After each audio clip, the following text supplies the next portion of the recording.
Chapter 703. As soon as Lan Yu finished speaking, Marshall let out a murmur and faintly woke up. Tang Zheng and Lan Yu were overjoyed. They immediately surrounded him and asked with concern, "Marshall, how do you feel?" Marshall opened his eyes with difficulty, looked at Tang Zheng and then at Lan Yu. He was wild with joy. "Mistress, I see you again." Lan Yu stroked Marshall's hair, his nose sour, and said emotionally, "Silly child, for us to travel thousands of miles to Island Nation, you almost lost your life." "Marshall is useless. I was unable to save Master, Mistress, and all my fellow sect members," Marshall said in shame, his eyes wet. Lan Yu's face turned serious as he said, "Who dares to say that you're useless? I'll beat him up until his mother doesn't even recognize him." Marshall broke into a smile and said, "Where are Master and the others?" Lan Yu's expression stiffened as he comforted her. "Don't worry, the others are all outside. As for your master, he still has some matters to attend to. You just escaped danger, so you need to rest well." Marshall revealed a puzzled expression and said, "I only remember what happened before I fainted." "Who saved me?" Lan Yu smiled as he looked at Tang Zheng. Marshall's gaze turned as he asked, "You saved me?" "Of course, out of all of us, only he has the ability to do so. He almost lost his life because of it," Lan Yu said. Marshall's eyes revealed a moved expression, and a blush flashed across his face. He looked at Tang Zheng in a daze and said, "Thank you." Tang Zheng's face also blossomed with a brilliant smile. He subconsciously held her hand and said, "This is what I should do. You young people take your time to chat. I'll be leaving first." Lan Yu smiled meaningfully and even winked mysteriously at Marshall before closing the door and leaving. There were only two people left in the room, and they immediately fell into silence. The two of them looked at each other, then Marshall hurriedly looked away. She had a clear feeling that the world after waking up was completely different from before, especially Tang Zheng's gaze, which was even softer and filled with deep affection. This was something that had never happened before, causing her heart to palpitate and her heart to race. Tang Zheng coughed and broke the silence. "Are you tired? Do you want to rest for a while?" "Not tired." Marshall blurted out, looked at him and said, "In order to save me, you almost sacrificed yourself?" "It's not that exaggerated," Tang Zheng said lightly. But the more he said this, the more certain Wu was that this was the case. He couldn't help but hold his hand. Tang Zheng's heart warmed, and he also held her hand tightly. Their eyes met, and this time they did not avoid each other's gaze. The two pairs of eyes that were close to each other silently communicated, transmitting each other's feelings. The atmosphere was changing bit by bit, and a mysterious feeling was brewing in the air. Tang Zheng bent down and gently kissed her lips. Wu did not resist, but instead closed his eyes and quietly felt it, as if his heart was about to melt. The things that the two of them had done in the past were also unable to resist the magic of this kiss. It was so beautiful that it made one's heart bloom with joy. Every pore on one's body seemed to open, giving one a kind of limitless power. Their lips parted. Tang Zheng looked at Wu, who was so close to him that he could almost see the fine hair on her face and feel her breathing. Wu had her eyes closed the entire time. She knew that Tang Zheng was staring at her, so she was too embarrassed to open her eyes. She didn't know when she had become so shy. She sensed her own thoughts, and the blush on her face became even redder. She was like a ripe apple, tender and alluring. "Rest well." Tang Zheng did not push his luck and said gently, "I'll be outside. If there's anything, call me." Wu Weiwei opened her eyes and narrowed them into slits. She nodded her head and watched Tang Zheng leave. Then she let out a long breath. The sweet feeling lingered in her heart for a long time. Unknowingly, she fell asleep with a smile on her face. Outside the house, Lan Yu looked at Tang Zheng with a smile and said, "Why don't you accompany me for a while longer?" "She's a little tired. I'll let her rest first. There'll be plenty of time in the future," Tang Zheng said. "Marshall is a good girl. She will remember your kindness." Tang Zheng felt ashamed of his inferiority. Most of the time, it was Wu who treated her better, while he felt that Wu was dispensable. He could summon her and leave her at any time. "Is he back?" Tang Zheng changed the topic. Lan Yu looked out the window at the night sky, shook his head and said, "We left clues for him along the way. He will follow the clues to find us. It's been so long, but he still hasn't found us. Will something happen to him?" Tang Zheng couldn't help but worry.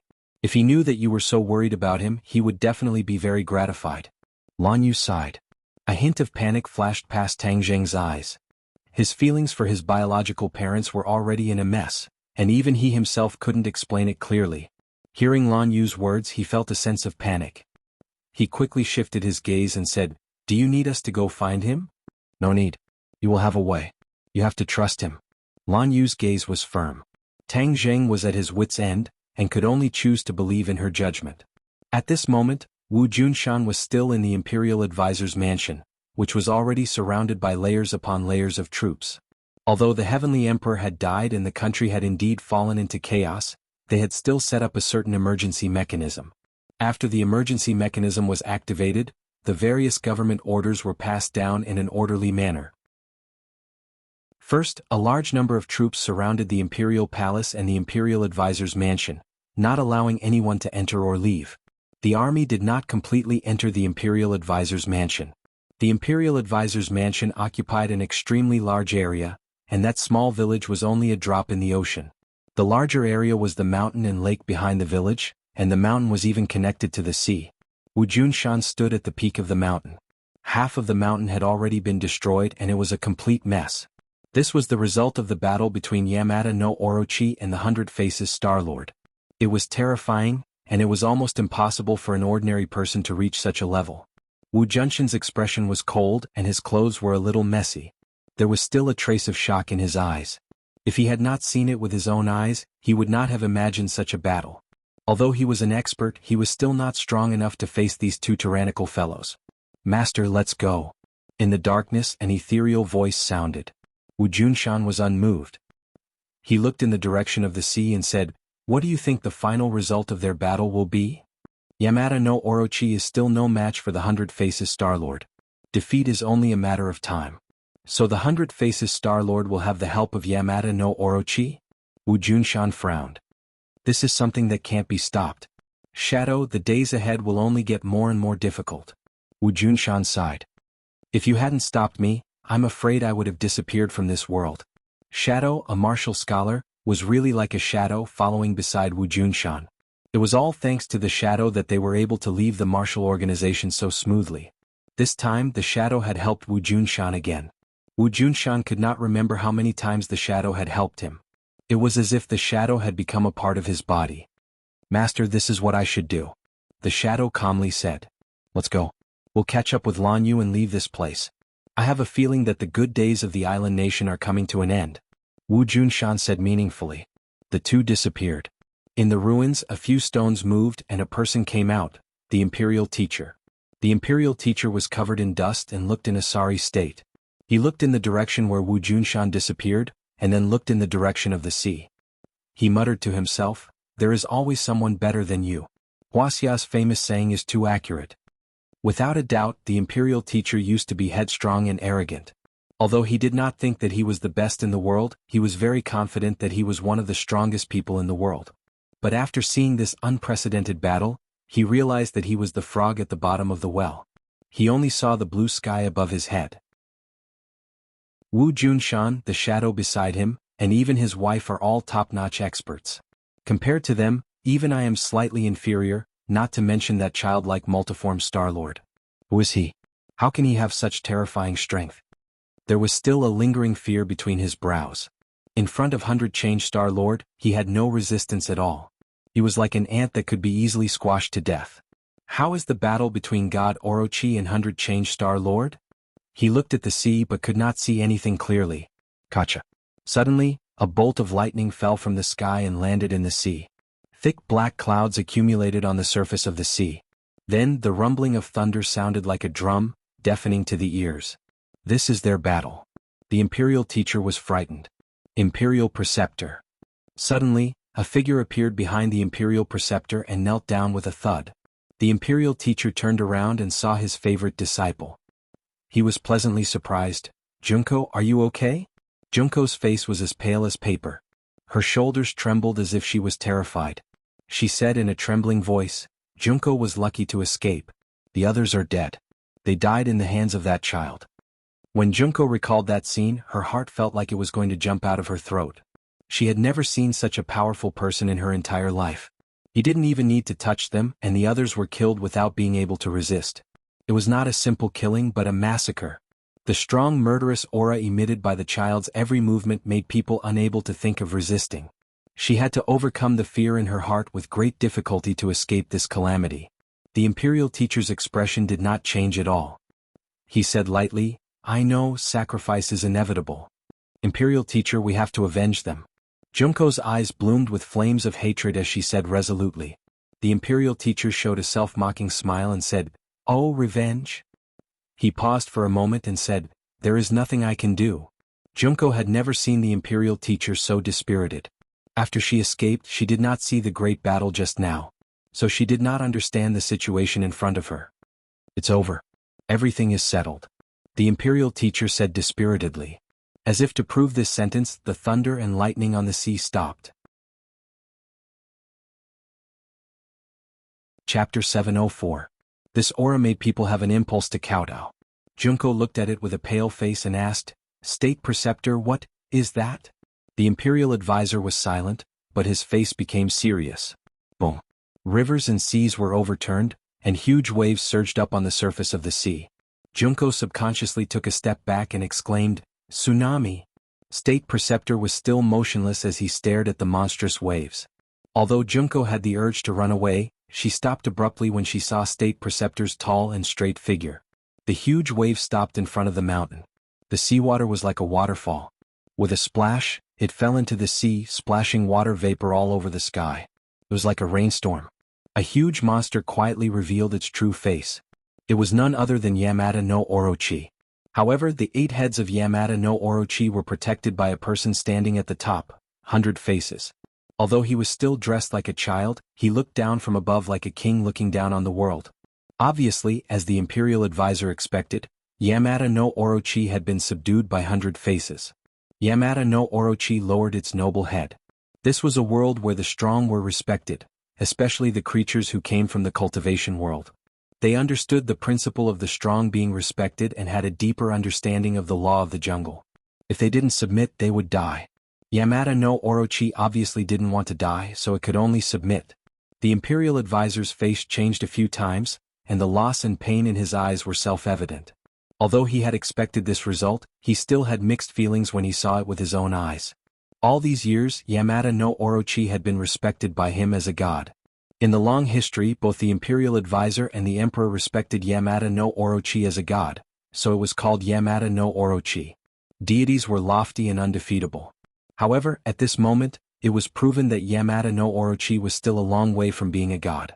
It was because the Imperial advisor and the Emperor were frogs at the bottom of the well that they worshipped Yamada no Orochi as a god. This was equivalent to 100 faces slapping the Imperial advisor in the face. He couldn't resist and could only raise his head to take it. Oh, this old man is quite interesting. He is a Grandmaster warrior. 100 faces said with interest. It was the first time he saw the Imperial advisor. Yamada no Orochi said, Master, this is the Imperial advisor of the island nation. He is second only to one person. Haha, is that so? Is he really that powerful? The 100 transformation star sovereign curled his lips into a brilliant smile. But this bright smile made Orochi's heart tremble. He hurriedly said, That's just the nonsense of ordinary people. He is also your servant, master. He is under your command. It seems that a Grandmaster martial artist can also be a servant and do some miscellaneous chores. 100 Faces Star-Lord accepted Orochi's good intentions and said. Junko had already seen the appearance of the 100 Change Star-Lord. Wasn't this the murderer who had killed countless of her fellow disciples? And what was that monster? Although Junko was a disciple of the Imperial Advisor, the existence of Yamada no Orochi was only known by the Imperial Advisor. Even if she was the Imperial Advisor's confidant, she definitely didn't know about Yamada no Orochi. Of course, she didn't understand the meaning of Yamada no Orochi. She was furious when she heard that the Imperial Advisor was reduced to a servant. The Imperial Advisor was the person she respected the most. How could he be insulted like this? She took a deep breath and stood up without a care for her own safety. She scolded, Shut up, I won't allow you to insult the state preceptor. Silence. Dead silence. All eyes were focused on Junko. She felt as if a huge boulder was pressing down on her, and there was a suffocating feeling. But she gritted her teeth and held on like a strong little warrior. The Imperial Advisor's face was pale. He didn't expect Junko to be so bold. If he angered her, his life would be in danger. Junko, shut up.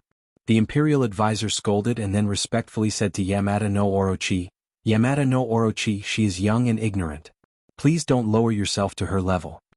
Yamada no Orochi's huge eyes seemed to have magic as he stared at Junko. Junko stubbornly raised her neck and looked at Yamada no Orochi face to face. Those huge eyes seemed to want to swallow her soul, causing her to feel fear and tremble from the bottom of her heart. How dare you be disrespectful to my master and me? It's a capital offense. Yamada no Orochi suddenly said. The Imperial Advisor's body trembled. He wanted to say something, but in the end he didn't say anything. He just looked at Junko with pity. The Imperial Advisor had made his decision. Since he couldn't go against it, he could only listen to the arrangement of fate and submit to the Zodiac Star Lord. Although he was extremely unwilling to do so, he had to do it in order to survive. He secretly comforted himself that perhaps it would be easier for him to achieve his previous goal after following the Zodiac Star Lord. He wanted to plead for Junko, but after seeing Yamada no Orochi's attitude, he decided to give up. He didn't want to take the risk. Junko was his disciple, but she was more important than his own life. Junko looked at the Imperial Advisor in disappointment. It wasn't because he didn't want to plead for her, but because of his cowardice. He actually submitted to the Zodiac Star Lord. Where did his usual pride go? Why was he so afraid of death? The high image of the Imperial Advisor in her heart instantly collapsed. She raised her head in despair, but she didn't lose her pride. She looked at the others with contempt and said, "Come on, kill me. Anyway, you have already killed the other disciples of the Imperial Advisor's residence. It doesn't matter if you kill one more." Haha, interesting. Suddenly, a crisp applause broke the silence. The Zodiac Star Lord clapped his little hands with a mysterious smile on his face. It's interesting to have such a person as a servant. There are too many spineless people like that. It's not rare. The rarer something is, the more valuable it is. This little girl is the rarest talent. The Zodiac Star Lord didn't hesitate to praise. Little snake, I'll give that guy to you. After eating a master warrior, your cultivation will recover a little. The Zodiac Star Lord said. Hearing this, the state preceptor's expression changed drastically. He exclaimed in disbelief, "Don't kill me, I will obediently be your servant. I will never be disloyal." The Zodiac Star Lord didn't even look at him. All his attention was focused on Junko. He said, "Didn't I already tell you? There are spineless people everywhere. What use do I have for you?" After a pause, 3 words came out from the Zodiac Star Lord's mouth, "Eat him." The Imperial Advisor was desperate. He kept compromising, but it turned out to be the worst way.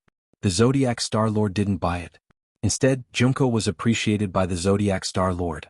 This was really God's will. The Imperial Advisor wasn't a person who accepted his fate.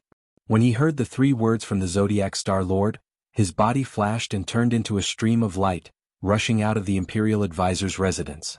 The Zodiac Star Lord still didn't hesitate to look at him. It was as if the Imperial Advisor's life and death didn't matter to him. Or, he knew that the Imperial Advisor couldn't escape. The huge tail of the Yamada no Orochi arrived first. The sound of the tail breaking through the air was loud, as if it was going to tear the air apart. Bang! With a muffled sound, the Imperial Advisor was swept across the waist and flew into the air. He let out a heart-wrenching scream as blood danced in the wind. Junko's heart was fiercely clenched. She wanted to help, but it was already too late. She could only watch as the Imperial Advisor flew in the air like a willow catkin. The huge tail was like a whip, dancing in the air and wrapped around the Imperial Advisor. The Imperial Advisor was suffocating, but he couldn't bear the pain. He roared and slapped the scales with both hands.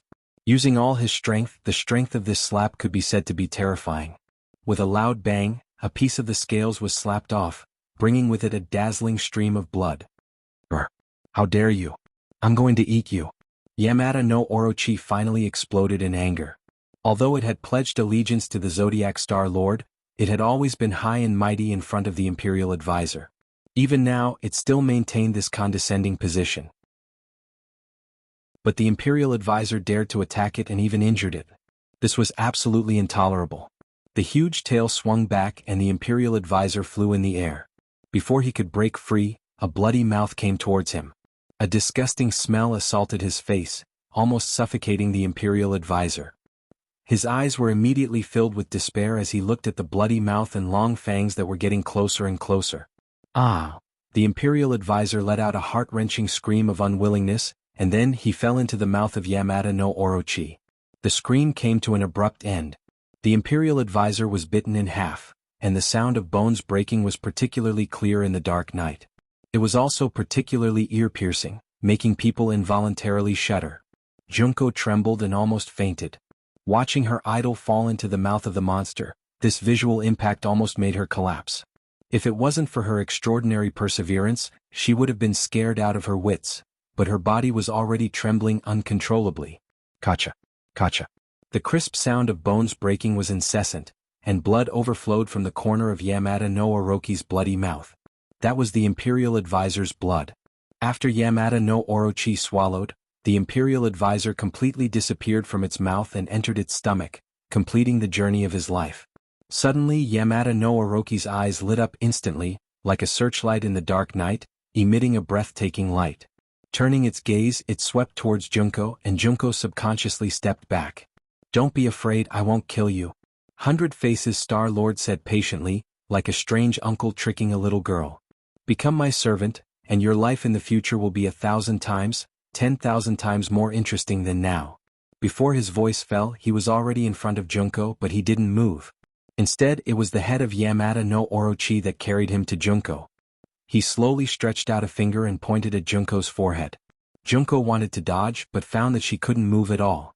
She was firmly locked by the other party's aura. Chapter 705. The finger of the 100 Transformation Star Sovereign blossomed with a dazzling light, and this was the only light left in Junko's eyes. There was an explosion in her mind, and countless information flooded in, filling up every single one of her brain cells and nerves. Her pupils instantly enlarged. As a ninja, she could be regarded as a beginner in magic. Seeing this information, she was overjoyed and almost went crazy. She understood the value of these things too well. Didn't the state preceptor rack his brains to capture Tang Zheng for these things? Magic. The real Huaxia magic, not the superficial ninjutsu. She felt that every word in her mind was so beautiful, exuding a charm that made her enchanted. Rumble. A burst of sound like the yellow river bursting the dike, the sound of the surging river suddenly sounded in her body. Her complexion greatly changed, and she quickly checked the condition of her body, only to see that the sound came from her meridians. At this moment, her meridians were like a big river, and the true chi flowing in them was like a river, surging and full of power. The true chi widened her meridians, which was conducive to storing more true chi. What made her even more ecstatic was that her cultivation was soaring rapidly. Her true body had reached the speed of a rocket, and her true chi was rising steadily, impulsively reaching one realm after another, which she didn't dare to dream of recently. Moreover, there seemed to be no end to it. She was so happy that she almost fainted. Why did such a good thing fall on her? In the past, she cultivated painstakingly, comprehending the sword in the sword forest, but it was not as good as this instant change. Her eyes couldn't help but fall on Hundred Faces Star-Lord's face. That young face and thin body actually contained such a terrifying power. She couldn't help but gradually understand the state preceptor's feelings. It was not that he didn't dare to resist, but that there was no room for resistance. She was not afraid because she didn't know. Now that she finally experienced the horror of Hundred Faces Star-Lord, she gradually felt awe in her heart.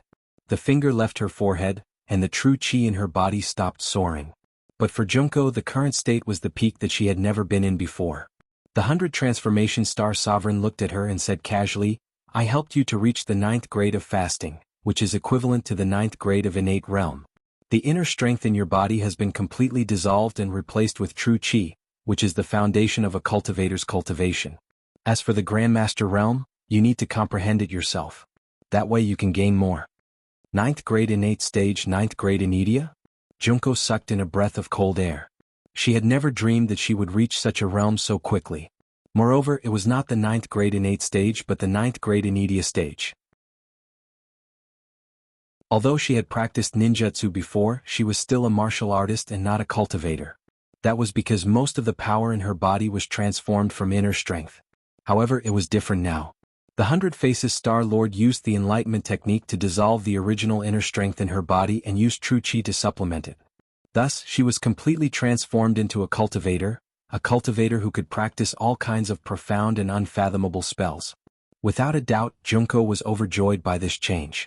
Although she had not tested it yet, she already felt that if she used the previous illusion technique, it would definitely be twice the result with half the effort. "From now on, you are my servant. I will teach you more powerful spells," the 100 Faces Star Sovereign said. Junko hesitated for a moment and acquiesced to the 100 Faces Star Sovereign's words. Facing this kind of temptation and being intimidated by the 100 Faces Star Sovereign, she finally did not have the courage to refute and chose to compromise. She looked at the 100 Faces Star Sovereign and asked nervously, "Then when can I defeat Tang Zheng?" Tang Zheng is also at the 9th grade of fasting, but he has more spells and a divine weapon in hand. Of course, you are not his opponent now, but as long as you follow me, that day will not be too far away. Yes. Junko nodded heavily, and her eyes flashed with intense sparks. The Imperial Preceptor's residence was destroyed, and even the Imperial Preceptor's body was not left. Junko did not attribute all of this to the 100 Faces Star Sovereign, but to Tang Zheng. The fuse of all of this was Tang Zheng. If it were not for him, everything would be normal and there would not be so many things at all. Therefore she hated Tang Zheng to the bone, and wanted to eat his flesh and drink his blood. The 100 Faces Star Sovereign smiled and looked into the distance. From the mountain peak, he could see the situation outside the Imperial Preceptor's residence clearly.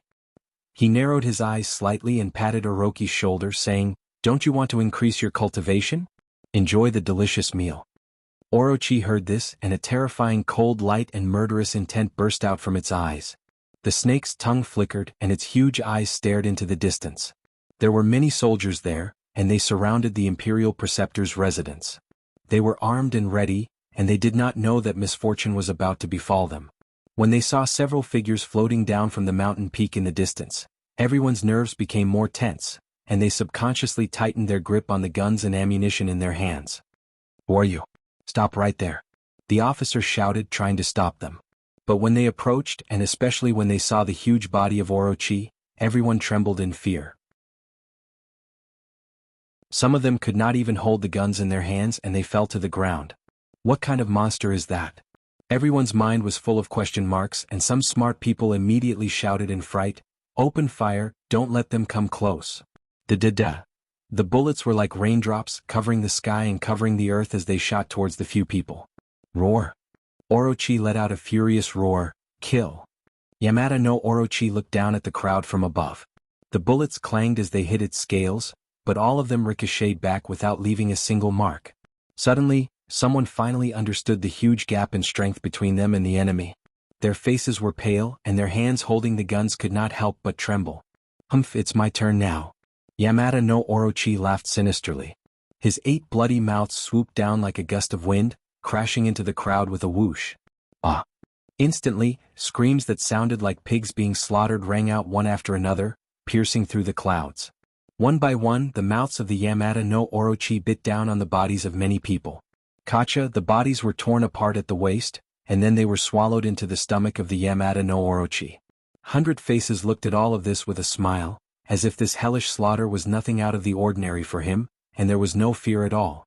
Junko's face was as pale as paper, and her stomach was churning. Finally, she could not help but vomit at the side as if she was going to vomit out her gallbladder. 100 Faces glanced at her from the corner of his eyes, and the corner of his mouth hooked up into a meaningful smile, and he said lightly, "You have such a big reaction to such a small scene, it seems that you need to train more in the future." Junko put her hands on her thighs, bent over, and touched the corner of her mouth and asked in shock, "Why did you do this? These people are innocent people, why did you kill them?" Orochi wants to improve his cultivation, so of course he needs these food. 100 Faces said matter-of-factly. "Food?" Junko was startled, and then she became angry. "You treat my people as food? What's wrong with that?" 100 Faces' smile did not diminish, and he stared straight at Junko. That pair of unfathomable eyes made Junko's heart thump, and she subconsciously took 3 steps back. These people are just ants and they will die in a few decades. Now that they have died in the mouth of Orochi, at least they can be of some use, and this is their honor. "You?" Junko swallowed the word pervert that was at the tip of her tongue. No matter how much she said, it was equal to nothing. Everything had happened and it was irreversible. Her heart seemed to be bleeding, and she watched her people die in the mouth of Orochi, and become the delicious food in his stomach. Perhaps the state preceptor and the emperor never dreamed that Orochi, who they worshipped day and night, would eventually become the nightmare of the people of the island nation, and they would treat the people of the island nation as delicious food. Perhaps this was the fate of the people of the island nation, a kind of punishment for the crimes committed in the monstrous war of the past. It was just that this kind of punishment was very cruel, and it made people tremble with fear. But compared with the killings committed by their ancestors in the past, in fact, Orochi's punishment was just a small matter. Orochi was like entering the land of no words and no one could stop him. One by one the people of the island nation were swallowed by him. This scene of Shura hell almost made people's hearts stop beating. Junko's eyes were filled with tears and she turned her head, unable to bear to see this cruel scene. 100 Faces frowned and said, "As my servant, if I say east, it must be east, and if I say west, it must be west. Since I brought you here, you must see this scene and you must see it all." As soon as she finished speaking, Junko found that a huge force was controlling her neck, forcing her to turn her head little by little. She could only watch this scene with her eyes wide open, unable to even blink. She finally deeply experienced the terror of the 100 Change Star Sovereign. Since she had become his servant, it was almost impossible to go against his will.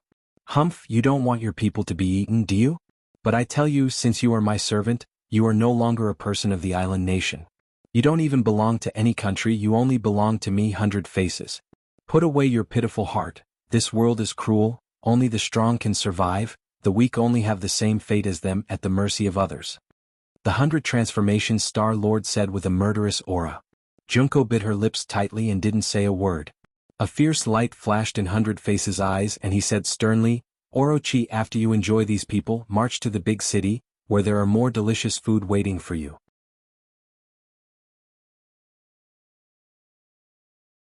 Chapter 706. Early in the morning, Tang Jing accompanied Wu on the balcony, bathing in the rising sun.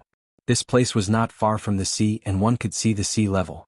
A red sun slowly rose from the sea level, shining brightly, illuminating the entire world. Wu Zhua took a deep breath and said, "It's so good to be able to breathe fresh air." She had practically walked through the gates of hell, and her mental state had undergone quite a bit of change. Last night she had slept soundly, but she had never slept so sweetly before. Her dreams were filled with Tang Jing's figure. Tang Jing turned his head to look at her. Her cheeks were suffused with radiance, and she was exceptionally beautiful, like a fairy that had descended to the mortal world. Tang Jing smiled slightly and said, "After a night of rest, your injuries have mostly healed. This is all thanks to you." Wu Zhua looked at him. "This is what I should do." After Tang Jing finished speaking, his gaze was attracted by a person in the distance. His pupils constricted as he said, "He's back." Wu also immediately turned his head to look, revealing an excited expression as he shouted in ecstasy, "Master is back." What? Many people rushed out of the house and rushed towards Wu Junshan to welcome him. Lan Yu walked at the front. When the couple was young, their relationship was extremely good. However, because of Tang Jing's matter, their relationship was broken. However, ever since Tang Jing appeared, this crack had gradually been mended, and the relationship between the two of them began to improve by leaps and bounds. Tang Jing and Wu stood on the balcony, and saw that Wu Junshan was in a sorry state. His clothes were tattered in many places, and it was obvious that he had experienced a fierce battle. Although he did not see it with his own eyes, he could imagine how intense the battle was. Tang Jing understood that if not for Wu Junshan, it would not have been so easy for them to leave the Imperial Advisor's mansion so easily. Wu Junshan also raised his head, his gaze first landing on Tang Jing's body, his expression extremely complicated, then it stopped on Wu Zhua's face, revealing a look of joy between his brows. Wu Junshan walked up with the crowd surrounding him. Tang Jing said slowly, "You're back." Wu Junshan squeezed out a smile and nodded, "I'm back." They didn't break through the layer of paper between father and son, but it was obvious that their relationship had improved. Wu Junshan wasn't in a hurry to get results. Getting Tang Jing to take the initiative to speak was already a rare improvement. "Marshal, how are your injuries?" Wu Junshan asked again. "Master, Tang Jing has cured me." Wu Junshan revealed a gratified expression as he took a deep look at Tang Jing. Subconsciously, Tang Jing was still somewhat resistant to Wu Junshan. His expression turned solemn as he asked, "What happened to the 100 Change Star Sovereign and Yamada no Orochi?" Wu Junshan's expression also tightened. Seeing this, the others all gathered around wanting to know the final result. After a great battle between Multiform Star Lord and Orochi, Orochi escaped into the sea, and Multiform Star Lord chased after him. It seems that the two sides fought again in the sea. As for the final result, I did not see it with my own eyes, but according to my many years of experience, Orochi will definitely not be able to defeat Multiform Star Lord. Sooner or later he will fall into his hands. Hearing this, everyone's expression turned grim. 100 Change Star Sovereign was already powerful enough, and with the help of Yamada no Orochi, who else in this world could stop them? Everyone looked at each other in dismay as they thought of this matter. Wu was the first to speak. Then isn't this world in danger? Wu Junshan did not say anything, but it was equivalent to tacitly agreeing. Tang Jing sighed.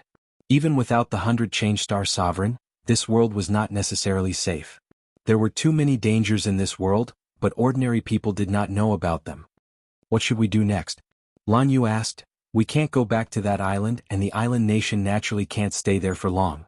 As for Huaxia, with the pervasive Li Palace and the mysterious power behind the Li Palace and the Great Elder, our situation is not optimistic. If we go back, we might be like sheep in a tiger's den. Of course, Lan Yu was not afraid, but she had to consider the safety of the others. These dozens of people who had always followed her husband and wife, she had to think for them. This time Wu Junshan also fell into silence. He who was resourceful was at his wit's end. Originally, he had always thought that his plan was flawless, and that the uninhabited island was his last resort.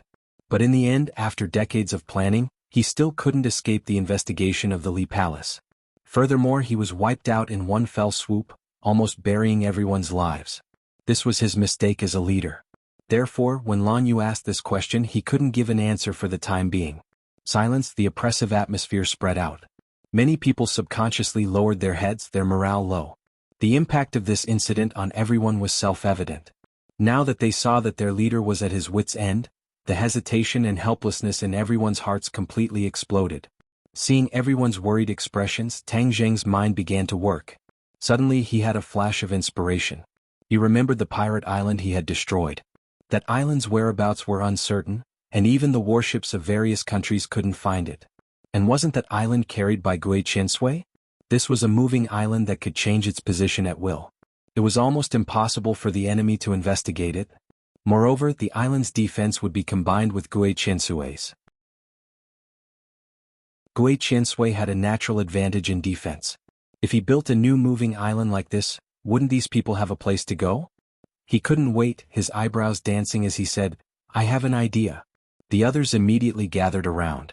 These people were more and more trusting of Tang Zheng. At critical moments he was always able to turn danger into safety. His strange moves made people involuntarily look forward to it. What idea? Wu Junshan couldn't wait to ask. We want to build a moving island on the sea so that when everyone lives on it, the enemy will find it extremely difficult to find us. We will be safe. Tang Zheng said solemnly. Moving island? Everyone was stunned. They didn't expect that Tang Zheng would come up with such an outrageous idea. It was simply unrealistic. As if he saw through everyone's thoughts, Tang Zheng confidently smiled and said, For others, a moving island is almost impossible, but for me, it is not impossible. Everyone's interest was aroused. Even if Wu and Tang Zheng had crossed the ocean together and had seen the magic of Gui Qinsui, for a moment, they didn't think of this point. Looking at everyone's anxious eyes, Tang Zheng didn't keep them in suspense. He faintly smiled and said, Gui Qinsui can do this. It can carry an island in the sea and can move it at any time.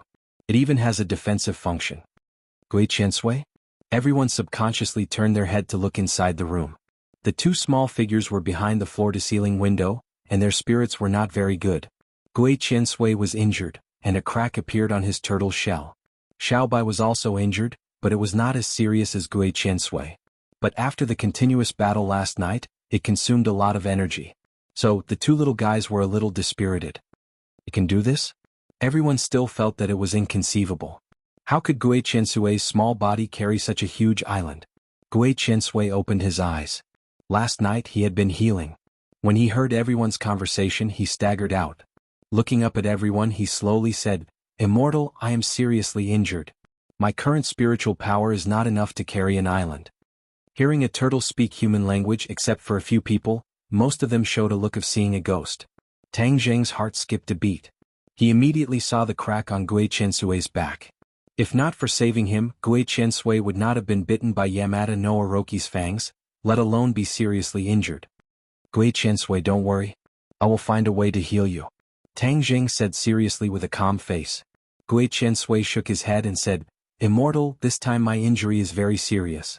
I won't be able to recover in a short time. Tang Zheng said without hesitation, Let's find a way together. There will be a solution.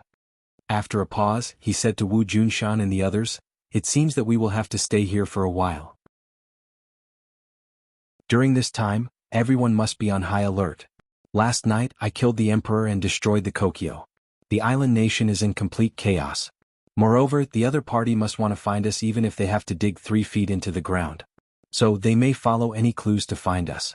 Most people did not know that Tang Zheng had done such a big thing last night. Especially Wu, who looked at him in shock.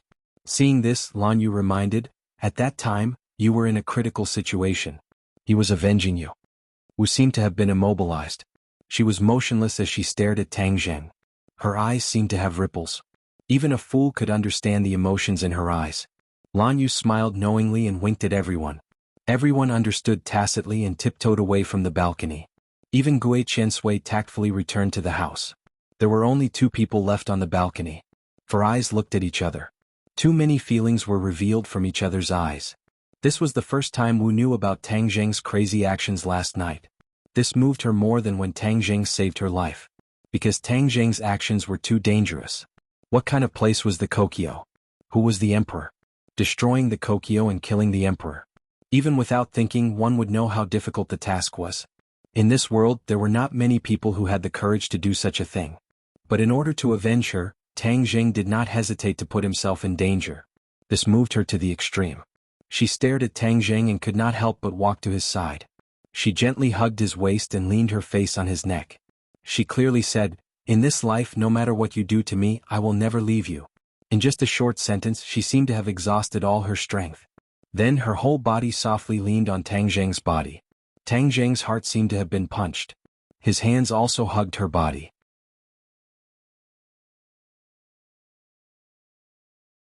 Chapter 707. Time flies. It has been a few days since Tang Zheng made a ruckus in the Kokyo. During this time, Tang Zheng and the others learned about the changes in the island nation from the TV. After the death of the emperor, the whole country was under martial law. Every port and airport was strictly controlled, and there were countless people patrolling every day. In addition, the royal family also sent out troops to investigate the whole country, and vowed to find the murderer even if they have to dig 3 feet into the ground. However, the storm did not completely stop, and there were many cases of people disappearing in many cities, and according to preliminary statistics, there were more than 10,000 people. An invisible fear shrouded the sky of this small place, and the people were in a constant state of panic. Fortunately, the place that Tang Zheng and the others chose was relatively remote, and the carpet search did not reach this place yet. In the past few days, Tang Zheng had been looking for a way to heal Gui Qiansui. However, no matter how many methods he tried, it was all in vain. That crack was still a ghastly sight. Without Gui Qiansui they could not safely leave the island nation, let alone build a moving island in the sea. Fugue Tang Zheng failed again and looked deeply at Gui Qiansui, and his eyes could not help but become gloomy. "Immortal, it's all my fault for being useless and dragging you down." Gui Qiansui blamed himself. "Is identical to Gui Qiansui, you were injured because of me and I did not protect you well." Tang Zheng's finger gently brushed the turtle shell and said self-deprecatingly, "I have always boasted about how great I am, but now I am helpless. My injury can only be healed after a long time, unless you have the turtle clan's oracle bone, then the wound can be healed in a short time." Oracle bone? Tang Zheng's expression froze and subconsciously sat up straight. What is an oracle bone? The oracle bone is the sacred object of the turtle clan. In ancient times, humans carved many mysterious and complicated words on the turtle shell of my clan. These turtle shells are the oracle bone, and have unpredictable power. It is the sacred object of the turtle clan. Not only can it heal injuries but more importantly, it contains many of the turtle clan's secret methods, and if you practice these secret methods, your cultivation can advance by leaps and bounds. Gui Qiansui said with yearning. "Then where are the oracle bones?" Tang Zheng asked impatiently. Gui Qiansui shook his head. "The history of the oracle bone is too long. It is said that it has been lost for a long time. The dragon clan once collected it but no one knows where it is." Dragons? Tang Zheng's head twitched. Wasn't the Langya Pavilion the place where the dragon clan stored their treasures? Since this oracle bone was so powerful, it was naturally a rare treasure. Would it be kept in the Langya Pavilion? "Do you think there will be oracle bones in Langya Pavilion?" Tang Zheng asked. "Langya Pavilion?" Gui Qiansui's small eyes twitched. He was the one who told Tang Zheng about Langya Pavilion. He shook his little head and said, "I don't know either. After hesitating for a moment, it added, "The Langya Pavilion is a place where the dragon clan keeps their treasures. The oracle bone might really be kept there." Tang Jing raised his eyebrows and was overjoyed. "Okay, then I'll go to the Langya Pavilion to look for it." Go to the Langya Pavilion to look for it? Gui Qiansui was shocked. The Langya Pavilion was an important place for the dragon clan. Gui Qiansui had only heard of it and had never seen it with his own eyes. Even though he told Tang Zheng about the Langya Pavilion last time, he didn't know that Tang Zheng could directly go to the Langya Pavilion. Seeing Tang Zheng nodding seriously, Gui Qiansui knew that he was not joking. He said suspiciously, "Immortal, only the dragon clan can go to the Langya Pavilion. We can't do it." Tang Zheng smiled mysteriously and said, "I'll tell you a secret. I can also go to the Langya Pavilion." "Really?" Gui Qiansui was shocked. He raised his little head high. "How is that possible? Isn't Langya Pavilion only accessible to the dragon clan?" Tang Jing muttered. "The five-clawed golden dragon once said that only the dragon clan had the dragon seal, and he had it." Now Gui Qiansui said that only the dragon clan could go to the Langya Pavilion. Did he really become a member of the dragon clan? He shook his head and threw these messy thoughts to the back of his mind. He said seriously, "I can really go to the Langya Pavilion. Since the oracle bone may be in the Langya Pavilion, then I'll have to try. Do you know which floor the oracle bone is on?" Seeing Gui Qiansui's confused face, Tang Jing shook his head and said, "It seems that you don't know either. I'll have to explore by myself." It had been a month since the last time he entered the Langya Pavilion. Tang Zheng could enter the Langya Pavilion again. Now he could only go to the second floor of the Langya Pavilion. There were no oracle bones on the first two floors. It must be on the higher floors. But his cultivation was not there yet. But now there was a glimmer of hope. He had to try. "Let's go to the third floor first and see if there are any oracle bones there." Tang Zheng clenched his teeth and said, "Gui Qiansui, guard me. Don't let others disturb me." "Immortal, are you going to the Langya Pavilion?" "Yes." "How do I get there?" Tang Jing pointed at his own forehead, smiled mysteriously and said, "I'm going." He sat down cross-legged and closed his eyes, as if he was a senior monk in meditation. Gui Qiansui looked at him curiously and crawled around him. He did not understand how Tang Zheng went to the Langya Pavilion. At this moment, Tang Zheng was standing in front of the Langya Pavilion. The towering pavilion was so tall that people could only look up. Tang Zheng looked up and muttered to himself, "Oracle Bone, where are you?" He walked into the Langya Pavilion and went straight to the second floor. He stood at the stairs leading to the third floor. The stairs to the third floor were in front of him, but he did not dare to rashly step on it. His Dragon God technique had only reached the second level. If he rashly stepped on the stairs, he would be mercilessly bounced back by the power of the Langya Pavilion. He would waste this opportunity to enter. The last trip to the Langya Pavilion was still fresh in his memory. All along, the dragons who entered the Langya Pavilion could only stay for a quarter of an hour. But last time Tang Zheng unexpectedly broke the limit. He actually stayed for an hour, which was far beyond the limit of the Langya Pavilion. Moreover, at that time he used the time in the Langya Pavilion to read many books on the first and second floor. He improved his comprehension and benefited a lot. Sharpening the axe will not delay the work of cutting firewood. Let's cultivate first and strive to break through the Dragon God technique. Tang Zheng was not in a hurry. Instead, he sat down in front of the stairs and focused on cultivating. The Dragon God technique was obscure and profound. Even for the Dragon Clan it was very difficult. The same was true for Tang Zheng. He closed his eyes and silently operated the Dragon God technique. The true chi in his body flowed. The little golden dragon in his glabella surged and emitted a dazzling golden light. Tang Zheng's cultivation had improved by leaps and bounds since the last time he entered the Langya Pavilion. When he operated the Dragon God technique, he clearly felt that the places where he felt stagnant before had become unobstructed. The true chi flowed quickly in each vein and finally gathered in his glabella. Whoosh! A golden light shot out from his glabella. Gui Qiansui was startled by this scene and subconsciously staggered backward. But the next scene shocked Gui Qiansui again. There was a kind of trembling from the depths of his soul. In the golden light, a golden dragon was shining brightly. It was more dazzling than the surrounding golden light. However, this golden dragon did not fly out. Instead, it was in Tang Zheng's glabella. But Tang Zheng's skin seemed to be transparent, so the golden dragon could be seen clearly. In fact, Gui Qiansui had never seen a real dragon clan. When he was born, the South Sea Dragon Palace had been abandoned by the Dragon Clan. However, there were murals of the dragon clan in the South Sea Dragon Palace. Gui Qiansui had been looking at these murals since he was a child. The dragon clan in the murals had a majesty that made all living things bow down. Gui Qiansui had always yearned for the dragon clan and hoped that he could see a real dragon clan one day. Although this wish had not been realized yet, Tang Zheng's situation at this moment made him clearly feel something of the dragon clan, the dragon aura. Although the dragon in Tang Zheng's glabella was very young, the dragon aura it emitted was not something ordinary creatures could resist. At least, Gui Qiansui could not resist it and retreated in fear. What is going on? Why is there a dragon in the immortal's body? Is he also a dragon clan? No, absolutely impossible. I have never heard of a person becoming a dragon clan. This is simply a fantasy. Gui Qiansui shook his head fiercely and denied this absurd idea. Once again he looked at it attentively. The golden light on the little dragon's body became more and more dazzling, as if the golden light from all directions was absorbed by it. From all directions, countless true qi poured into the glabella and integrated into the golden light. Suddenly, the golden light shone and wrapped the little golden dragon in an instant.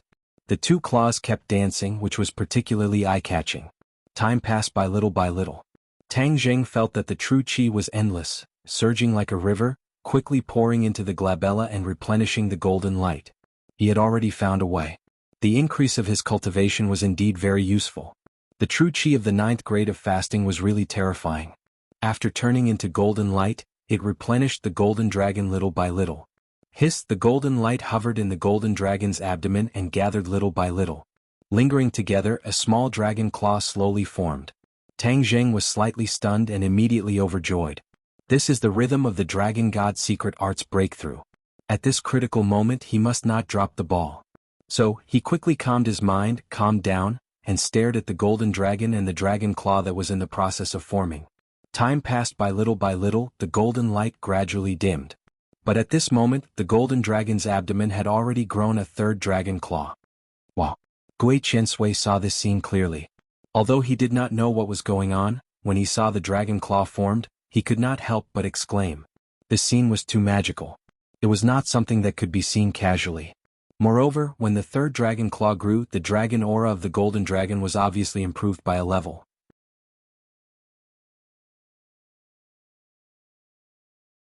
Chapter 708. Tang Zheng looked at the 3-clawed golden dragon in his glabella.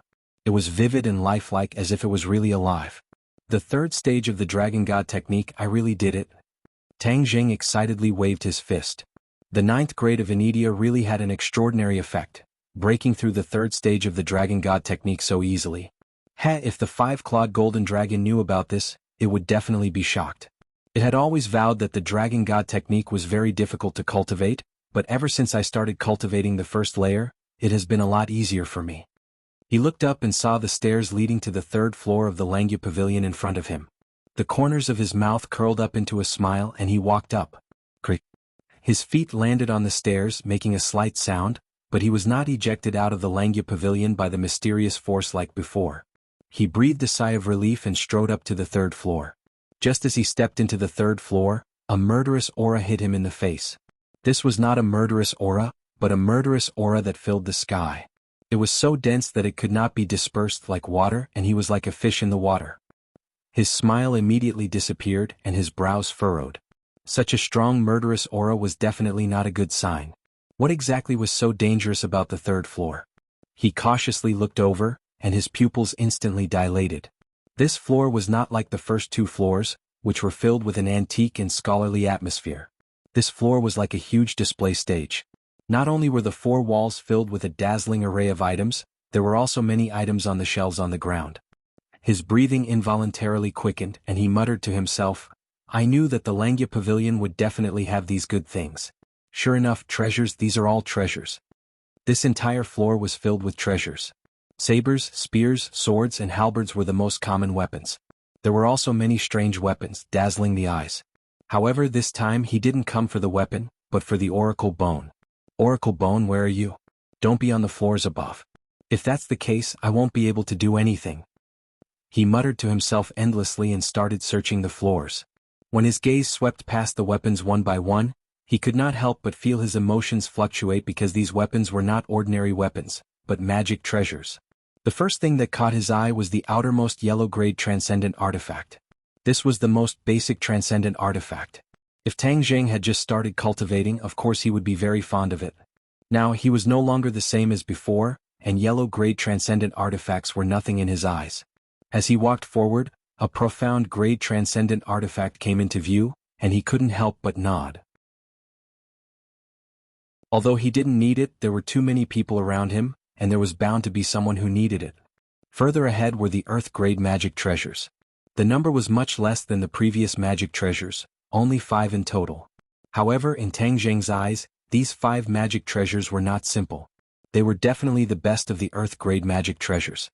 In the future, after refining them, they could also be upgraded to Heaven-grade magic treasures.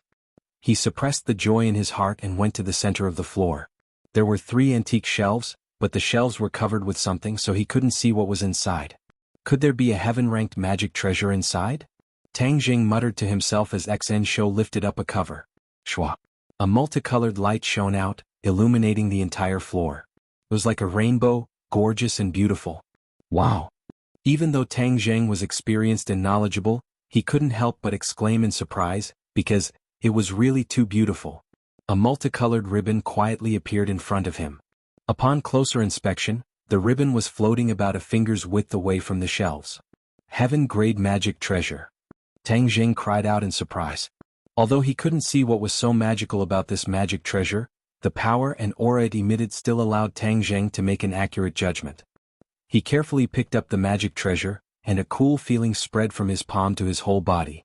It was as if he drank a bottle of ice water on a hot summer day, making him feel relaxed and happy. However, a few other large words appeared in his mind at the same time. Rainbow Damask. This heaven-grade magic treasure is called Rainbow Damask. It's obviously more suitable for women. Tang Jing already had many women by his side. Martial was a martial artist, and she cultivated the Inferno Divine Palm. Moreover, her martial arts were extremely masculine, completely different from the Rainbow Damask's feminine. Yi Ding Dang. When he thought of her, Tang Jing's mood couldn't help but become gloomy. Before leaving Huaxia, the two of them had a conflict because of Princess Anne. Moreover, looking at Yi Dingdong's appearance, the situation this time was especially serious. Fang Shishir. Tang Jing's head went soft. She was alone abroad and he didn't know how she was doing. Moreover, other than the gold jade purple robe that he gave her, she didn't have any other suitable magic weapons. The cultivation method she cultivated was the cloud water art, which was graceful and agile, not feminine. The rainbow damask was very suitable for her. He nodded. Then this heaven-grade magic treasure would belong to Fang Shishir. He put the rainbow damask into his sumaru pouch and casually opened the other cover. Shwa. A sharp sword light soared into the sky, as if it wanted to break through Langya Pavilion. Tang Jing's gaze trembled as he looked at the magic treasure in surprise. It was a 3-foot-long sword with a translucent dark green body. It was sparkling and translucent, as if the green of the Buddha forest had been completely absorbed into the sword. However, it also emitted a powerful sword intent. Good sword. Tang Jing couldn't help but praise. If he didn't already have the War Soul sword, he probably wouldn't have been able to resist using this sword as his own. Moreover, it was also a heaven-grade magic treasure. Clear Wind Sword. When Tang Jing held the sword hilt with both hands, the name of the sword jumped into his mind. Moreover, this sword had another characteristic that made Tang Jing startled.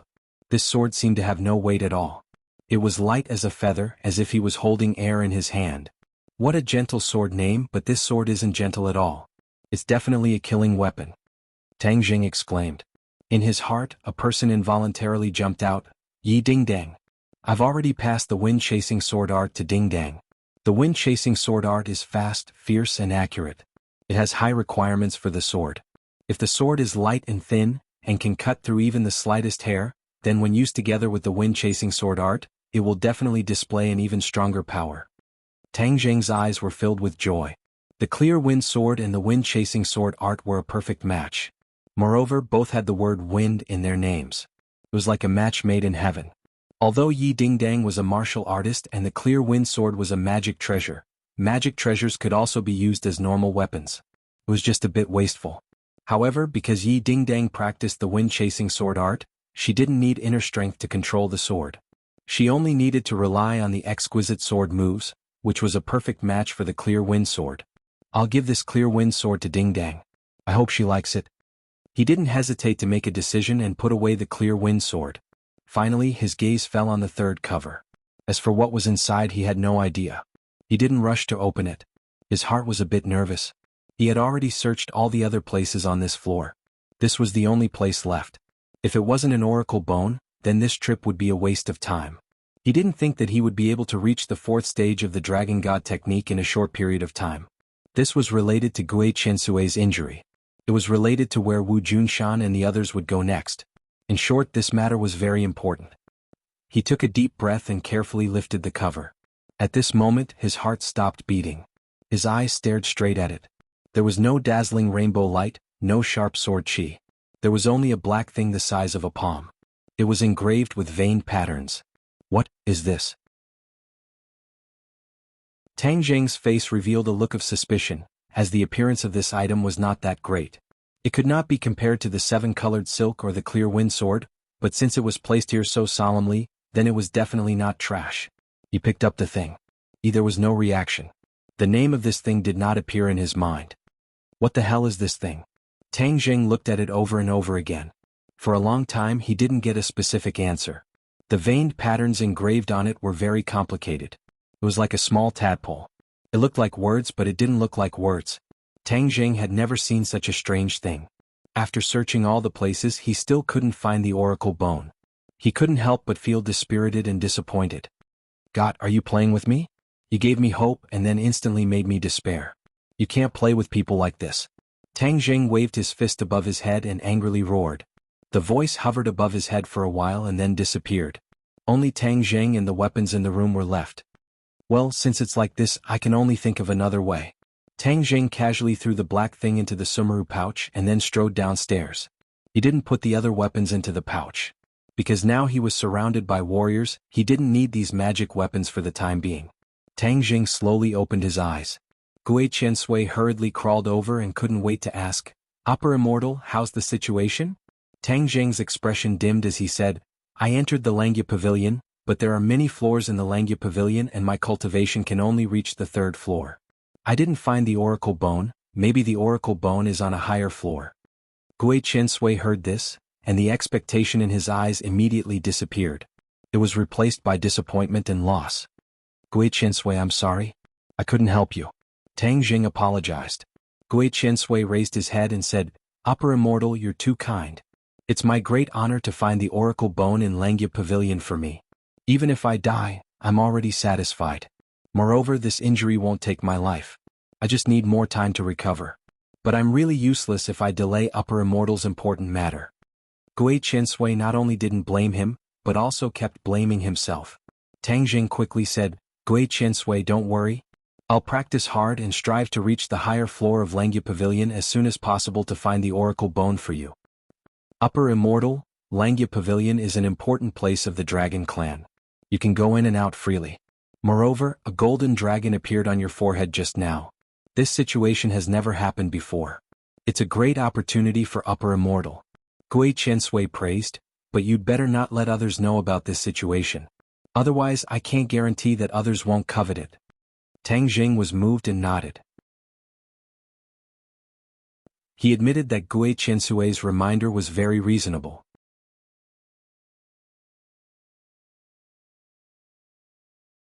Chapter 709.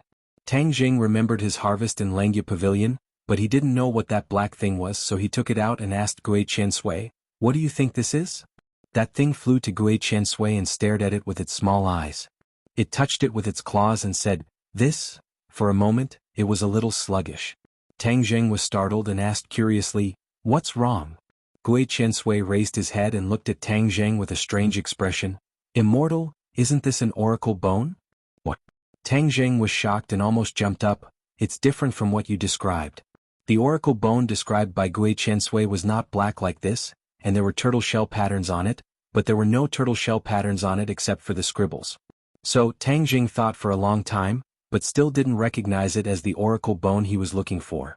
Gui Chensui said, I'm just talking about an ordinary oracle bone, but this is not an ordinary one, so you didn't recognize it. In fact, if I didn't touch it, I wouldn't recognize it at a glance. The oracle bone is the shell of the turtle clan, and it has the unique aura of our turtle clan. When I touched it, I could feel this aura. As for the uniqueness of this turtle shell, it has been refined by someone. Refined before? Tang Jing suspiciously creased his eyebrows. Gui Qiansui nodded. Yes, the turtle's shell is very hard and can be used for defense. Some turtle shells can be refined into magic weapons, and this is one of them. You mean this is a magic weapon? Tang Jing asked in surprise. He didn't feel any special aura from it, so he didn't think of it as a magic weapon. Gui Qiansui nodded. Of course, this is a heaven-level defensive magic weapon. Immortal, you can infuse your true qi into it and everything will be clear. Hearing this, Tang Jing put the oracle bone in his hand and infused his true qi into it. Whoosh! A ray of black light gushed out from the oracle bone, forming a shield. Tang Jing's eyes lit up and was surprised. It's really a heaven-level magic weapon. When he infused his true qi into it, he could finally feel the power of the oracle bone. However, this magic weapon didn't have a name like the other two magic weapons.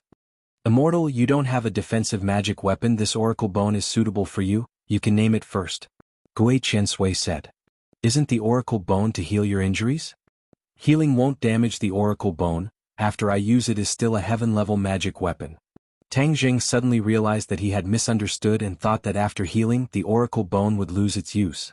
The more he looked at it, the more he liked it. It was more and more. Now, he had the heaven-shocking bow, shooting sun arrows, battle soul sword, dragon-trapped rope, and 9 revolving pill furnace.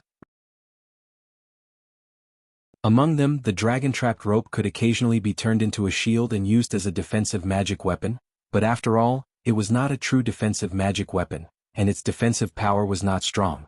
If he had a magic weapon with strong defensive power, his overall strength would definitely have a qualitative leap. Tang Jing's thoughts fluctuated as he played with the oracle bone. Since the oracle bone is the sacred object of your turtle clan, then let's call it Sacred Armor Shield. Sacred Armor Shield, good name. This matter should not be delayed, use it to heal first. Tang Jing impatiently urged. Yes, Immortal, please wait for a moment. With the oracle bone, Gui Qiansui was full of confidence and spirit. The oracle bone flew into the air and flew above Gui Qiansui's head. Suddenly, a ray of light shot out from Gui Qiansui's back and directly hit the oracle bone. The oracle bone buzzed and shook, then a ray of black light fell and merged with the light on Gui Qiansui's back and fell on his turtle shell. In an instant, Gui Qiansui was wrapped by the black light, and Tang Jing could not see what was happening. He silently stood by the side and stared at Gui Qiansui. At this time, Marshall quietly walked in from the outside. When she saw this scene, she was surprised and asked, "What is going on?" "Gui Qiansui is healing. It won't be long before we can leave this place," Tang Jing said excitedly. Marshall was slightly startled and said with a complicated expression, "That's great." In fact, Marshall's heart was filled with mixed feelings. These few days, although they were in a foreign country and could be in danger at any time, but it was her happiest days. Tang Jing spent most of his time with her. Moreover, ever since that intimate hug on the balcony that day and the mutual confession of their hearts had come together. They had a tacit understanding and were very sweet. Deep in Marshall's heart, she did not want this perfect state to be broken. She knew that once she left this place, Tang Jing would not completely belong to her.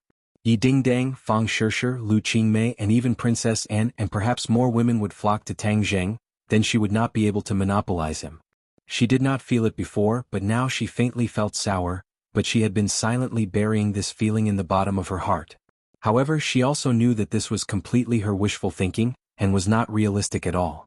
Tang Jing would leave this place sooner or later and return to Huaxia, but she did not expect this day to come so soon. Tang Jing looked at her deeply and noticed the strangeness between her eyebrows. His heart moved as he held her hand and asked, "What's wrong with you?" Marshall squeezed out a smile and clasped his hand saying, "Nothing, I'm happy to hear this news." Tang Jing did not think too much about it and said, "All of this depends on Gui Qiansui, but I don't know how long it will take for it to heal."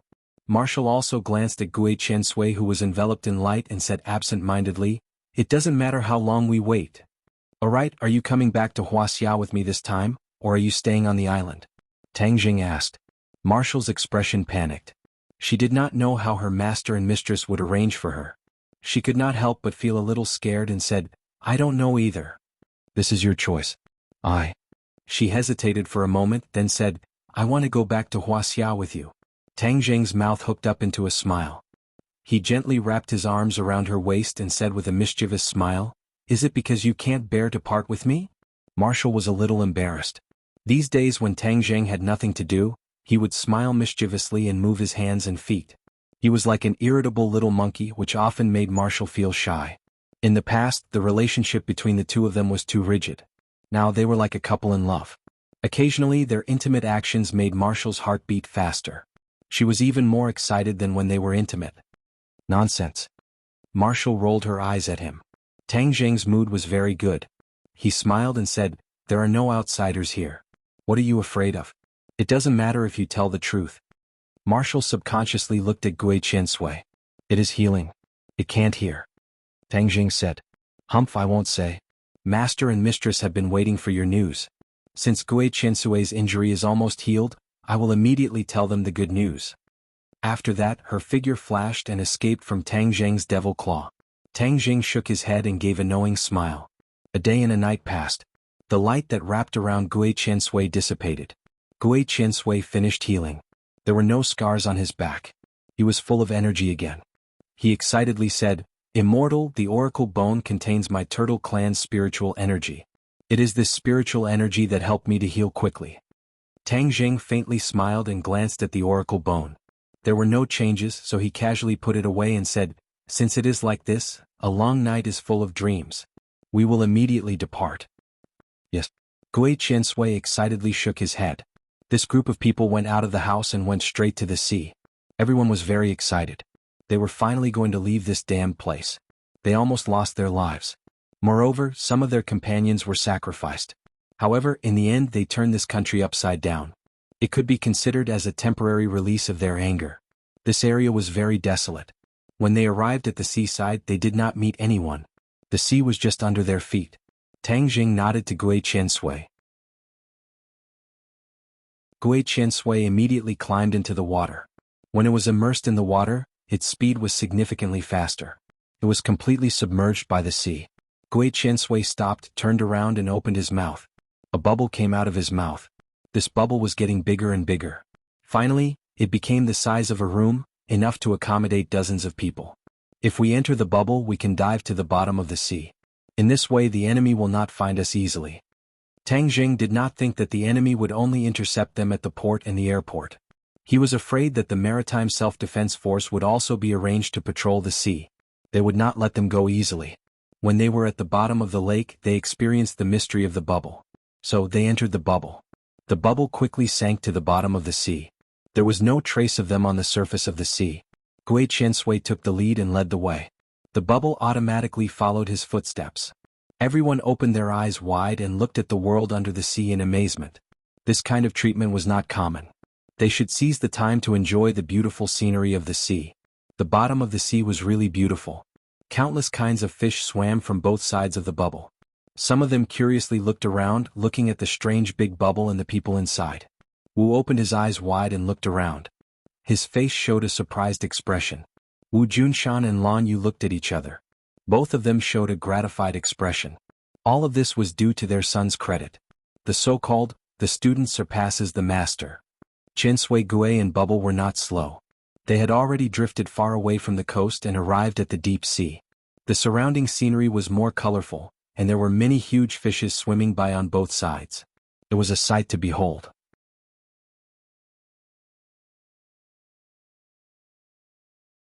Chapter 7:10. Seeing Gui Qiansui stop, everyone's nerves tightened. Tang Jing quickly asked, "What's wrong?" "We encountered an enemy." "Enemy?" Everyone was surprised. They were in the deep sea, how could they encounter an enemy? However, everyone quickly understood what was going on. They saw a huge black object flying over from afar. Submarine. Everyone suddenly realized that the island nation had not only intercepted and investigated in the sea and the air, but also deployed a submarine at the bottom of the sea. Tang Zheng and the others thought that they were undetected, but they accidentally ran into the enemy's encirclement. Many people's complexion suddenly changed. They were in the deep sea and not on land. Submarines were undoubtedly the overlords of the sea. Although they were strong individually, they could not use their skills in the sea. Gui Qiansui seemed to know what everyone was thinking. He stood in front of the bubble and said, "Don't panic. So what if it's a submarine? They can't do whatever they want in the sea." Tang Jing smiled and comforted them. Don't worry everyone. Gui Qiansui has his own countermeasures. Seeing that Tang Jing was so confident, everyone temporarily relaxed and returned to their stomachs as they stared ahead without blinking. The submarine had already approached. Compared to such a huge object, Tang Jing and the others were like weak little dots that could not withstand the wind. They would be easily smashed into pieces. Moreover, the enemy would not choose a head-on collision. Because, with a burst of snow-white water, 2 torpedoes were shot out directly, drawing a white line in the water. Everyone sucked in a breath of cold air, unable to take their eyes off this scene. Suddenly, Gui Qiansui's body lit up with a burst of light. With a bang, the light shone and the sea rolled. The explosion of the torpedoes was completely blocked by the light. When the light dissipated, a behemoth appeared in front of them. It was Gui Qiansui. His body was comparable to the submarine. He kicked his 4 legs and turned into a white line, rushing to the submarine. Bang! With a loud bang, a pit and a crack appeared on the submarine, and the submarine sank to the bottom of the sea. Wow! Everyone exclaimed. On land, they didn't have a deep understanding of Qiansui's power, but in the sea, his attack power increased by 100 times. Be careful. All of a sudden, the sound of Tang Zheng's footsteps rang out. A missile silently shot over from another direction. There were also other submarines. Gui Qiansui nimbly turned his body, and the seawater tumbled, forming a tall water wall in an instant. The missile hit the water wall and exploded, but the huge shock wave did not make Gui Qiansui move an inch. You want to play hide and seek with me? Let's see how you can hide in this sea. Gui Qiansui said angrily. The opponent seemed to have discovered Gui Qiansui's strength, so he didn't rush forward recklessly. Instead, he chose to attack from a distance in order to play to his advantage. Gui Qiansui immediately saw through the opponent's intention and took the initiative to attack. His huge body flashed and disappeared into the dark sea. Boom! Boom! The sound of an explosion immediately came from the dark depths of the sea, making people feel as if their hearts had been hit by a heavy hammer, almost suffocating them. Everyone stared at the deep sea trying to figure out what had happened. Suddenly there was a loud explosion and a ball of fire rose into the sky, but was quickly swallowed by the waves. Gui Qiansui swam back from the deep sea and said, Shangxian, the enemy has been completely eliminated. Tang Jing nodded with relief. The destruction of 2 submarines of the island nation would certainly make them feel distressed for a long time. Let's move on. Tang Jing ordered. Gui Qiansui took the lead and led the way. This time they didn't encounter any more enemies. After a long time they finally arrived at their destination, the island where Wu Junshan and the others lived. Everyone floated to the surface and walked on the beach. Seeing the island again, everyone had a complicated feeling. They had just walked through the gates of hell, so their mood was particularly complicated. The others didn't know Tang Zheng's plan, so they looked at him curiously. Tang Zheng smiled and didn't keep them in suspense. He said directly, everyone has lived on this island for so long, so we are familiar with it. Moreover, there are many houses on the island that can be used after some repairs, so it's more convenient. So I chose this island to be everyone's residence in the future. Isn't this place already exposed? The island nation won't let go of this place. Isn't this a living target? Someone questioned. Don't worry. Didn't I say that I will build a moving island? Everyone on the moving island won't be easily discovered by the enemy. Tang Jing said. Moving island? Isn't this a fixed island? Everyone was skeptical. Tang Jing didn't waste time and directly asked everyone to get on the island. Then he said, everyone wait on the island for a while. There may be some movements later. Don't panic and be impatient. What movements will there be? We'll know in a while. Tang Jing smiled mysteriously. Gui Qiansui, let's go. Tang Jing and Gui Qiansui went into the sea together and soon sank to the bottom of the sea, leaving behind a group of people looking at each other and chattering. Wu Junshan looked at Lan Yu and said worriedly, can he do it? Lan Yu proudly raised his head and said unquestionably, of course he can. How can my son not do it? Marshall, don't you think so? Marshall had been staring at the sea. Hearing this, he turned his head and smiled. Master's wife is right. Lan Yu looked deeply at Marshall and praised, Marshall, you look very good when you smile. You are very feminine. In the future, smile more when you are beside Tang Zheng. You will definitely like it. Men like feminine women. Master's wife? Marshall's cheeks were slightly red.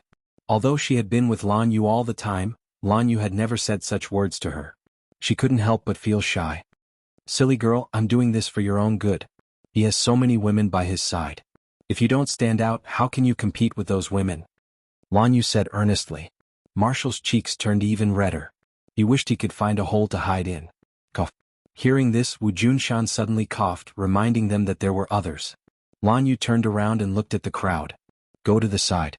You have the nerve to eavesdrop on women's matters. Everyone smiled meaningfully and quickly retreated to the side. However, their gazes towards Marshall were very thought-provoking. In the past, Marshall had a high prestige in the Marshall organization. Sometimes, his prestige was even higher than some elders. Now that everyone was looking at him with such gazes, he was extremely shy. Lan Yu pulled Marshall's hand and said in a low voice, Marshall, I watched you grow up. I understand you too well. The environment of the Marshall organization has created you, turning you into a decisive person just like a boy. The Marshall organization has let you down. Master's wife, Lan Yu interrupted her, shook his head and said, listen to me first. After all, you are a girl, so you should have the characteristics of a girl. How could I not know your feelings for Tang Jing? Actually, I have high hopes for you too, and if you become my daughter-in-law, I will definitely be very happy. However, just like I said before, men will always like gentle women. This is the nature of men. If you restrain your previous personality and pretend to be gentle, you will definitely leave a deep impression on him and make him like you even more. Don't you want that too? At this point, Marshall no longer hesitated and asked nervously, really? Of course it's true. I've been there before, so I know better than you. Oh, I'll remember. Marshall blinked her big black eyes and silently memorized it. In addition, this time, when you accompany him back to Huaxia, you will definitely experience many difficulties and obstacles. You must always accompany him. This is a good opportunity to improve your relationship and capture a man's heart. Lan Yu personally instructed, and Marshall's mind also became active. The two of them whispered to each other non-stop. Boom. With a loud sound, the earth shook and the mountains shook.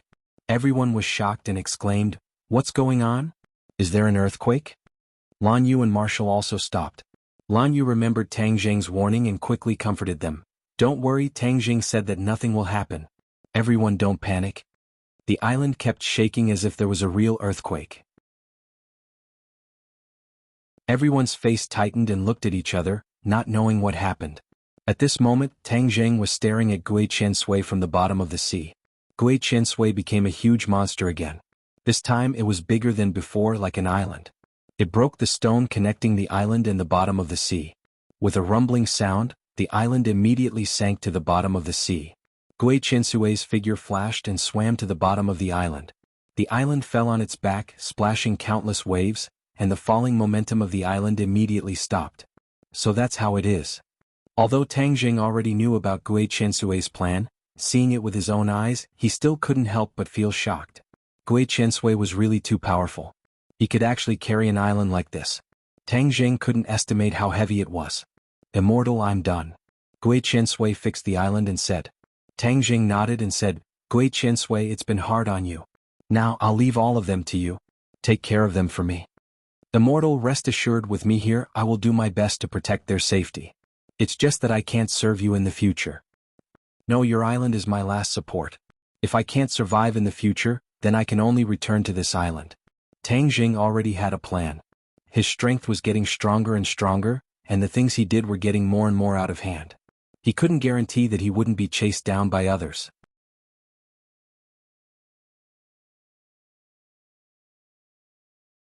Chapter 7:11. Tang Jing bid farewell to Gui Qiansui, returned to the shore, and explained everything to everyone. When everyone heard this, they were all shocked. A real island had actually become a moving island, becoming everyone's resting place. The island began to move, following the current towards Huaxia, moving at a speed that was not slow. One day, a fishing boat entered their line of sight, and the island stopped moving. Tang Jing, Wu, and Xiao Bai boarded the fishing boat together, and a few days later, they boarded the land of Huaxia from the port. Once again stepping onto this hot land, Tang Jing's heart was somewhat apprehensive. He did not know what was waiting for him. However, he would deal with whatever came his way. Whatever came his way, he would take it all on. Tang Jing and Marshall were like a couple. On the same day, they bought a ticket back to the capital and entered the airport. Looking at the bustling crowd, Tang Jing took a deep breath and said, "The motherland is still the best." The corner of Marshall's mouth slightly raised as she quietly looked at him. Her eyes were like water, extremely gentle. Tang Jing turned his head to look at her and said with a strange expression, "Ever since we left the island, I feel like you have changed into a different person." A trace of panic flashed across Marshall's eyes as she covered it up and said, "Nonsense, I didn't." Tang Jing shrugged his shoulders and did not think too much about it. He took the boarding pass and said, "Let's go, we can board the plane." The two of them stood up and were about to walk towards the boarding gate when suddenly, there was an uproar in the departure hall. A group of people rushed over from afar, armed with live ammunition, their bodies emitting killing intent. Squeak squeak. Xiao Bai on his shoulder cried out vigilantly, its pair of small eyes rolling around as it bared its teeth. Its injuries had already healed, but the little guy seemed to have become a little irritable. Whenever there was a situation, it would be so angry that it wanted to spit fire. Tang Jing rubbed its head and warned, "Xiao Bai, don't act recklessly." Xiao Bai was under his illusion, the others could not see Xiao Bai's existence at all. Marshall's pupils slightly constricted as she stared at the group of people rushing over and said in a low voice, "It seems like they are coming for us." Tang Jing expressionlessly said, "Of course they are coming for us." He had already smelled a familiar aura from these people, super soldiers modified by the Dragon Group. The Dragon Group's genetic modification project was a great success, who knows how many super soldiers they had modified. Furthermore, the 4 Heavenly Kings were the best of the best. The burns on Marshall's body was caused by one of the 4 Heavenly Kings, the Fire King. "It's the Dragon Group." Marshall also saw the clues and said softly. Tang Jing nodded his head without batting an eyelid. "The Dragon Group spies are everywhere. If we use our real identities to buy tickets, then we will definitely be monitored by them. It seems that their formation is not small. I'm afraid that there will be a big one." "Didn't you and the Dragon Groups? Why do they dare to be so bold?" Marshall said suspiciously. Tang Jing laughed coldly, "The balance is only temporary. There must be other factors or other forces entering and breaking this balance. Then the Dragon Group's Xing Feng will naturally be unrestrained." Marshall frowned, agreeing with his point of view. "Then what should we do?" "Let's wait and see. Let's see what kind of medicine the other party is selling." Tang Jing was prepared to deal with all changes. Because for the time being he still could not figure out the Dragon Group's trump card. While they were talking, the Dragon Group had already surrounded the two of them. The other passengers were also forcefully isolated. Tang Jing and Marshall were like dumplings filled with fillings, being chased and blocked in the middle. Tang Jing remained unmoved, he looked around fearlessly and said, "Where's Xing Feng? If the main character doesn't come out, he will send you shrimp soldiers and crab generals?" Back then, when Tang Jing's cultivation was not as good as it was now, he was not afraid of the Dragon Group, let alone now that his cultivation had advanced by leaps and bounds. He had already reached the 9th level of Anidia, and was only a step away from the Aura's core stage. There was a commotion in the other party's crowd. 3 people walked out with a majestic gait. They glared at him and roared, "How dare you? Who do you think you are? How dare you call our boss by his name?" Tang Jing glanced at the 3 of them and said, "The owner didn't come out, so he let the dogs out first. Furthermore, it's 3 dogs that can bark. Oh, I remember that there were originally 4 dogs, but one of them had already turned into a dead dog, right?" He could tell that the 3 of them were completely different from the other super warriors. Especially the aura on their bodies, they were extremely cold, similar to the Fire King back then. Thus, he concluded that the 3 of them were definitely the other 3 of the 4 Heavenly Kings. As expected, when the 3 of them heard this, they were enraged. Some of them were about to attack, but they were stopped by one of the older ones. This person was the leader of the 4 Heavenly Kings, the Thunder King. These 3 Heavenly Kings were the Thunder King, Wind King and Water King. Together with the Fire King, they formed the camp of the 4 Heavenly Kings. They were the cream of the crop after genetic modification, and each of them had a set of superb skills. So what if you have a sharp tongue? In any case, you won't be able to escape today even if you have wings," the Thunder King said with killing intent. Tang Jing was unmoved. He swept a disdainful glance at the other party and said, "With just you guys? Tang Jing, you think you're number 1 under the heavens just because other people think you're number 1? Let me tell you, this time we came prepared. If you dare to resist, then you will be going against this country," the Thunder King said solemnly. "Going against the country?" Tang Jing's expression turned cold. "Can your Dragon Group represent the country?" The Thunder King said confidently, "Perhaps not in the past, but today at this very moment the Dragon Group represents the country. If you resist, then you will be going against the country. I'm not joking with you." Actually, I would be more happy if you resist because then you will definitely die today. I'm very happy to see this kind of scene. Tang Zheng stared unblinkingly into the Thunder King's eyes, confirming that he was not lying. His heart thumped. Something must have happened during this period of time that caused the Dragon Group's status to rise greatly. Otherwise, the other party would not be so unrestrained. But could it be that he was just going to follow them? The Dragon Group was not a benevolent group. As long as he fell into their hands, it would be like a lamb entering the tiger's den. Even if he did not die, he would lose a layer of skin. Seeing Tang Zheng's expression change, the Thunder King said with killing intent, "There is no time for you to consider. Since you are not going to surrender, then we will take action directly. Resist as much as you want. The more you resist, the more people you kill and the happier I will be." As if trying to goad him, these words caused Tang Zheng's eyelids to twitch. Flames of fury shot up within him. In the blink of an eye, the Thunder King waved his hand, and the other super soldiers charged forward. In an instant, the airport was in chaos and screams rang out everywhere. This kind of scene was rare and there were still many people who stopped to watch. Tang Zheng had originally wanted to call Su Yingtian to clarify things, but the other party's movements were too fast. Before he could take out his phone, the attack had already reached him. Tang Zheng frowned deeply, weighing the pros and cons. In the end, he decided not to take a loss for the time being. Otherwise, if he fell into the other party's hands, he would be at their mercy. "Do it," he called out in a low voice. Just as he was about to counterattack with his martial arts, he heard a thunderous voice ring out. "Stop, all of you, stop. I want to see who dares to make a move today. Then I will definitely make him regret being born into this world." This voice was crude and filled with an explosive aura. However, it was as if it had a magical power, causing everyone to subconsciously stop what they were doing. The three heavenly kings frowned at the same time. Today, the three of them had made a move together, and that meant that they had a plan in mind. If Tang Zheng resisted, the three of them would work together to capture him, or even kill him directly. This was Xing Feng's plan. It was a pity that an unforeseen event had suddenly occurred. If they wanted to carry out this plan, it would be harder than ascending to the heavens. Moreover, there was a possibility that they would achieve the opposite of what they wanted. Even the three heavenly kings could not bear this responsibility. Another group of people charged in, and like a spear they charged at the people from the Dragon Group, causing them to sway unsteadily and fall into disarray. A tall figure came before Tang Zheng, frowning as he looked him up and down. Then he thumped heavily on his chest and said, "You brat, you really make people worry." Tang Zheng smiled slightly and said, "Chief Su, you came just in time. I had no choice but to come in time. Do you think I don't know your temper?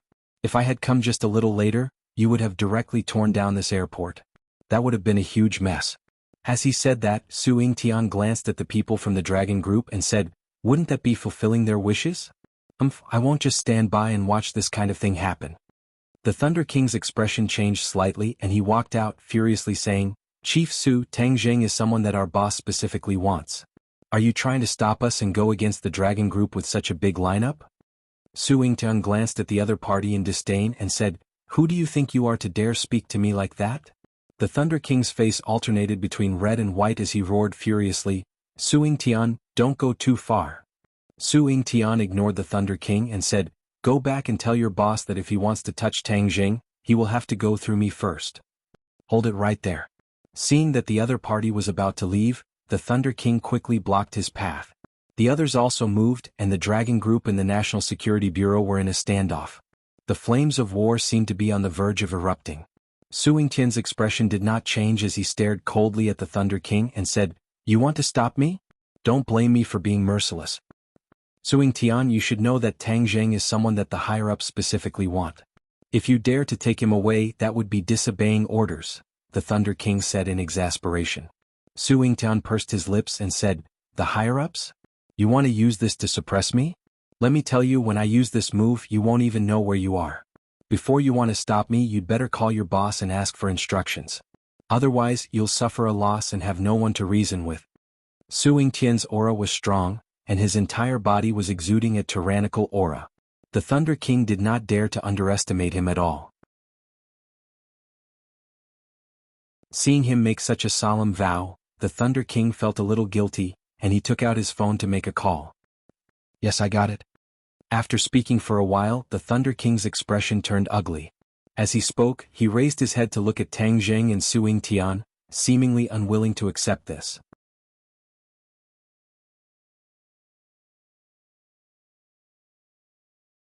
Chapter 7:12. The Thunder Emperor glared at Tang Jing and gnashed his teeth. "We're not finished." After that, he turned around and left with his subordinates. Su Yingtian looked at the other party's departing figure with ridicule. When the other party was far away, his face sank. The dragon group is becoming more and more unrestrained. They even dared to touch a consultant from the National Security Bureau. Tang Jing relaxed and asked, "It seems that there have been many changes in the country recently?" Su Yingtian bitterly smiled and shook his head. "It's a long story. Let's leave this place first." The group left the departure hall in a grandiose manner and took several cars to a military cargo plane in the airport. The military plane roared as it flew into the blue sky. Only then did the group feel slightly relieved. Su Yingtian looked at Tang Jing with a burning gaze and asked with a solemn expression, "Now you can tell me what you did in the island nation. I'm all ears." Tang Jing gently caressed Xiaobai. He had already removed the illusion on Xiaobai. Xiaobai was lying on his lap and didn't care about the curious gazes of others. Tang Jing organized his words and spoke. This time he didn't hide the news of Wu Junshan's group. After all, the Li Palace already knew about this matter. It wasn't easy to hide it from the government. As expected, Su Yingtian wasn't surprised when he heard the news of Wu Junshan's group. Clearly he already knew about this matter. Furthermore, a trace of gratification flashed across his face. However, when he heard that the Li Palace had colluded with the island nation and betrayed Wu Junshan's group, Su Yingtian's face sank. Almost everyone in Huaxia, including those in the government, didn't have a good impression of the island nation. This was because of history. The Li Palace had actually colluded with the island nation to harm Wu Junshan's group. This was truly infuriating. After all, Wu Junshan's group was a part of Huaxia. This was equivalent to colluding with the enemy and harming their own people. However, there were too many factors involved. Su Yingtian didn't immediately express his opinion. In the end, when he heard the inside story of the Yamato no Orochi and the war decades ago, Su Yingtian couldn't sit still any longer. He slapped the armrest of the chair, shattering it into pieces. Tang Jing had already expected that he would have this kind of reaction. Any Chinese person with a bit of courage would have the same reaction after hearing the truth. Damn Japanese, so they actually concocted such a big scheme and even killed so many Chinese compatriots. Su Yingtian angrily roared. Tang Jing calmly said, "Now that you know the truth, how do you evaluate my actions in the island nation?" Su Yingtian was startled. He understood the meaning of Tang Jing's words. His expression was somewhat complicated as he sighed. "As an official, I obviously don't want you to do such an extreme thing. But as a Huaxia person, I can't help but clap my hands in joy. What you've done is too damn satisfying." Su Yingtian heavily slapped Tang Jing's shoulder and continued, "Although I'm an official, I'm first and foremost a Huaxia person. Those people in the Imperial Advisor's residence and the Imperial Palace all deserve to die. They should die without a burial site." Tang Jing looked at him with gratification and said, "I didn't misjudge you." Su Yingtian revealed a bitter smile and sighed, "The new generation excels the old. The secret of decades has been discovered by you. Humph, let's see how the island nation can be arrogant now." Tang Jing's heart skipped a beat. The island nation must have already found out my identity, so they're pressuring the country, right? Su Yingtian nodded his head. The island nation's attitude is firm, so they're under a lot of pressure. What do they want? Of course they want us to hand you over. Otherwise, why would the Dragon Group send so many people to capture you? But the Dragon Group isn't the only one in the country. There are still many righteous and unyielding people. Tang Jing recalled the scene from before and curiously asked, "Why did the Dragon Group suddenly compromise?" "Because I invited a big shot to reject the Dragon Group's previous proposal." Su Yingtian pretended to be mysterious as he said, "Big shot?" "Oh." Tang Jing curiously asked. Su Yingtian laughed and purposely kept him in suspense. "This is a secret for now. You'll naturally know when you see him." Tang Jing was filled with suspicion as he looked out the window and asked, "I forgot to ask you, where are we going?" "Of course it's the capital. Didn't you buy a ticket to go to the capital?" "Alright, then I'd like to see who this big shot you're talking about is." Tang Jing did not ask further. The plane whistled through the clouds. In just a few hours, the plane landed at a military airport on the outskirts of the capital. An off-road vehicle carrying Tang Jing, Wu and Su Yingtian sped towards the center of the city. Looking at the familiar scenery and streets outside the window, the weather was already hot. The streets were filled with people wearing cool clothes, and the beauties began to reveal their slender snow-white thighs, attracting the men's gazes. The off-road vehicle drove straight into the center of the capital. Tang Zheng's pupils constricted as he stared at the building in front of him. This building was not tall, but rather it was a little short in the capital that was filled with tall buildings. However, as a person from Huaxia, no one dared to look down on this place. This place was much more powerful than those skyscrapers because this represented the center of Huaxia's power. Any Huaxia person who came here couldn't help but feel a little apprehensive or even reverent. Even Tang Zheng was no exception. After all, he was a secular person who had received more than 10 years of traditional education. Even though his strength had greatly increased in the past year and he had experienced many major events, some of the genes hidden in his bones could not be changed in a short period of time. On the other hand, Wu was unperturbed. He glanced outside and then closed his eyes to rest. Even his mood did not fluctuate in the slightest. Power in her eyes was really ephemeral. She had been taught to despise secular power since she was young. This was a world of difference from Tang Zheng. As if sensing his mood, Su Yingtian said, "Don't be nervous, there are also people living here. Moreover, in terms of individual strength, you are stronger than any of them." Tang Zheng revealed a wry smile, took a deep breath, suppressed the fear in his heart and said, "It's my first time here so it's difficult to avoid the customs." Su Yingtian chuckled in satisfaction at Tang Zheng's bluntness and said, "The first time I came here I was even more nervous than you. My hands were trembling, and my legs were almost unable to take a step.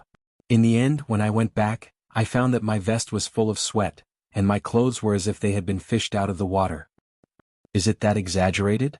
Tang Zheng sneered. Although he was in awe of the power here, it was not to that extent. "It's not exaggerated at all. I'm still considered good. There are people who are so weak that they can't even walk. Your condition is already very good," Su Yingtian praised. After hearing his words, Tang Zheng's remaining trace of nervousness gradually disappeared. He loosened his shoulders, and instead felt a kind of unprecedented ease. Seeing his change, Su Yingtian's eyes flashed with a strange light. He secretly praised him. A dragon among men, as expected, extraordinary. This change was far from what an ordinary person could compare to. The off-road vehicle passed through a strict inspection and passed through a series of armed guards before finally entering the central area of this power center. Most of the buildings here were courtyards or 2- or 3-story buildings. These buildings were hidden in the greenery. Although there was already a trace of summer in the sky, when one was in this space, one's whole body was emitting a cool feeling. A cool breeze brushed past one's face, and it was incomparably comfortable. The few of them got out of the car, and Su Yingtian led the 2 people and 1 beast into one of the courtyards with ease. Tang Zheng could not help but size up. The Ye family's residence in the capital was also a courtyard, and it occupied a larger area than this courtyard. However, Tang Zheng felt that this courtyard was far more formidable than the Ye family's, especially the few powerful auras in the dark, which made Tang Zheng's heart involuntarily tremble a few times. What a tight security force! Tang Zheng secretly praised. The security here was even tighter than the imperial palace of the island nation. Although there were many masters in the imperial palace, there were very few true masters. However, judging from the auras that Tang Zheng felt just now, there were definitely no less than 3 masters. The corner of Tang Zheng's mouth raised. They had really mobilized a lot of people. Were they afraid that they would not be able to control him and prevent him from harming people? But on second thought he was relieved. If any one of the people living here had an accident, it would be a major event no less than an earthquake for the country of Huaxia. It would affect the development and strategy of the entire country and affect thousands of families. Indeed, they couldn't be careless. Of course, from the difference in the strength of the guards, it could be seen that Huaxia's foundation was far from what the island nation could compare to. What was extremely laughable was that the island nation still did not give up and tried to start a war with Huaxia again. Wu, you and Xiaobai need to stay in this room for the time being. The few of them entered a small room and Su Yingtian said solemnly. At this moment, his brows were filled with the seriousness of official business. When Wu heard this, he immediately frowned and looked towards Tang Zheng. "I want to bring Tang Zheng to see an important figure. He's the only one, I don't have the authority to bring anyone else in," Su Yingtian said honestly. Wu still did not say anything, but his brows were knitted tighter and tighter. The atmosphere was somewhat tense. Tang Zheng roughly guessed Su Yingtian's thoughts and said, Wu Yuanxiaobai, stay here, I'll be back soon. When Wu heard this, his brows immediately relaxed, and his eyes became gentle, like a pool of autumn water, causing Su Yingtian to be speechless. When did Wu become so docile and obedient? He looked deeply at Tang Zheng. How many more surprises would this brat give him? Tang Zheng and Su Yingtian walked out together, passed through a courtyard and arrived at a study room. They knocked on the door and entered, and a room full of books greeted their eyes. Although it was Tang Zheng's first time here, he could clearly feel that the books on the bookshelves were definitely not used as decorations to show off, but were frequently flipped through. It could be seen how astonishing the reading volume of the owner of this place was.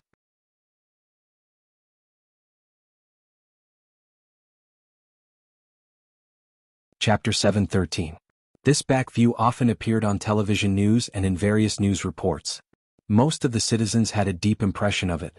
Tang Zheng was no exception. Although the other party had yet to turn around, Tang Zheng had already guessed his identity. He couldn't help but be stunned. Why was he here to see him?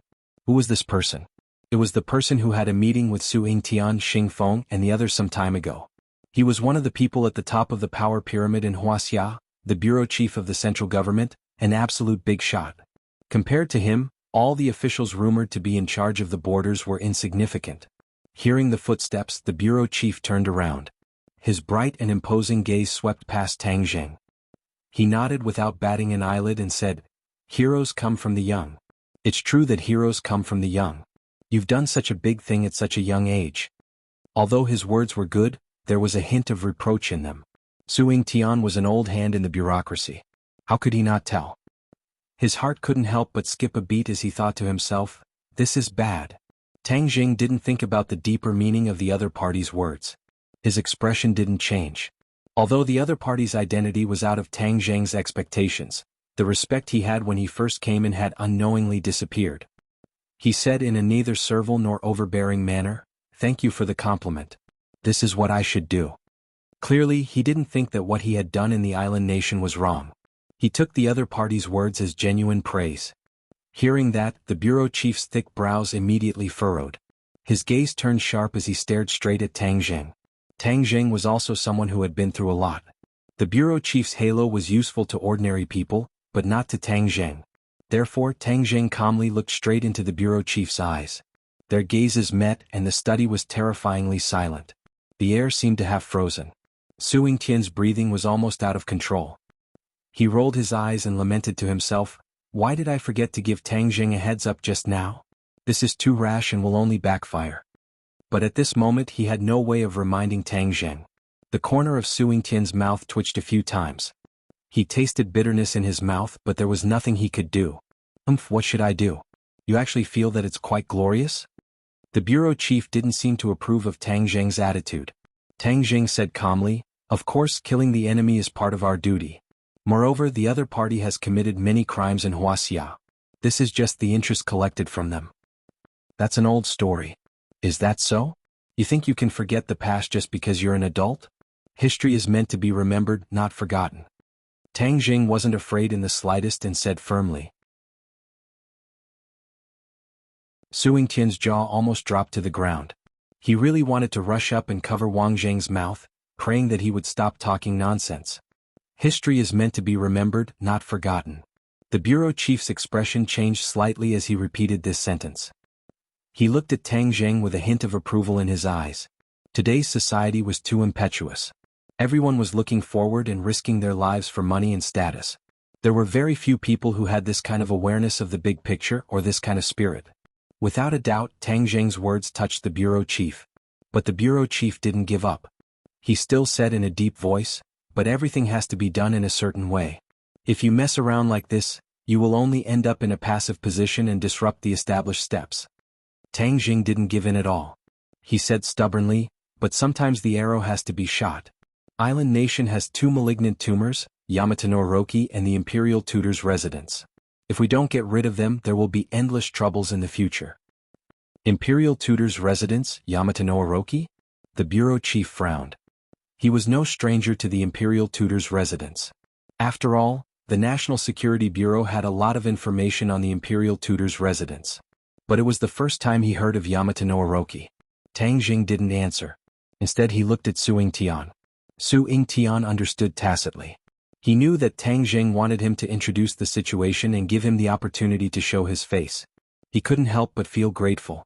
He quickly organized his words and introduced the situation of Yamato no Orochi. As expected, the bureau chief and Su Yingtian had the same reaction. Especially when it came to the conspiracy of the war decades ago, his eyes were obviously burning with anger. Seeing that ball of anger, Tang Jing was secretly relieved. If the country's leader could still maintain this sense of pride and honor for history, then this country had a lot of hope. There's such a thing? It was the bureau chief's first time hearing about this inside story. He stared at Tang Jing. Tang Jing nodded seriously. I can guarantee the authenticity of this information. The bureau chief nodded seriously and looked at Su Yingtian.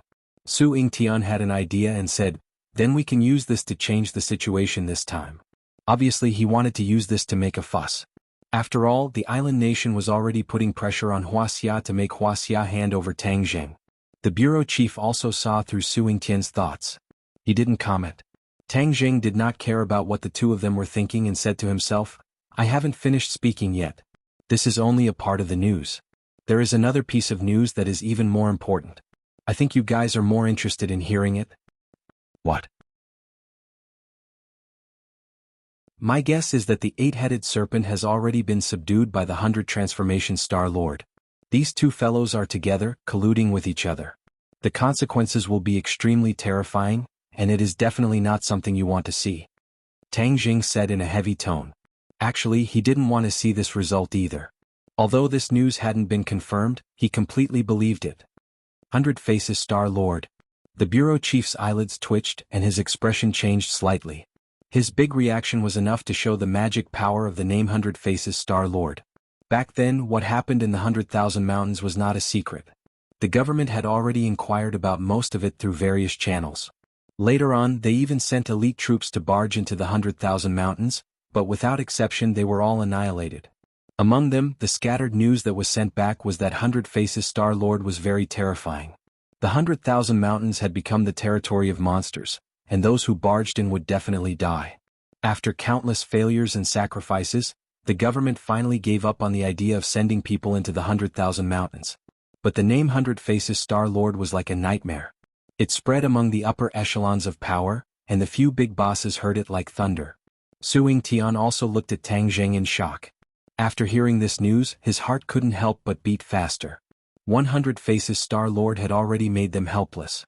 If Yamato no Orochi was added, it would definitely be a huge disaster. Then wouldn't they immediately attack us? Su Yingtian asked in a hoarse voice. Tang Jing had also been thinking about this problem. After a few days of thinking, he rejected this idea. He shook his head and said, no. What? The other two looked at Tang Jing curiously, as they were curious about this answer that was out of their expectations. Because they have a bigger plan. My intuition is that they won't act rashly before this plan succeeds.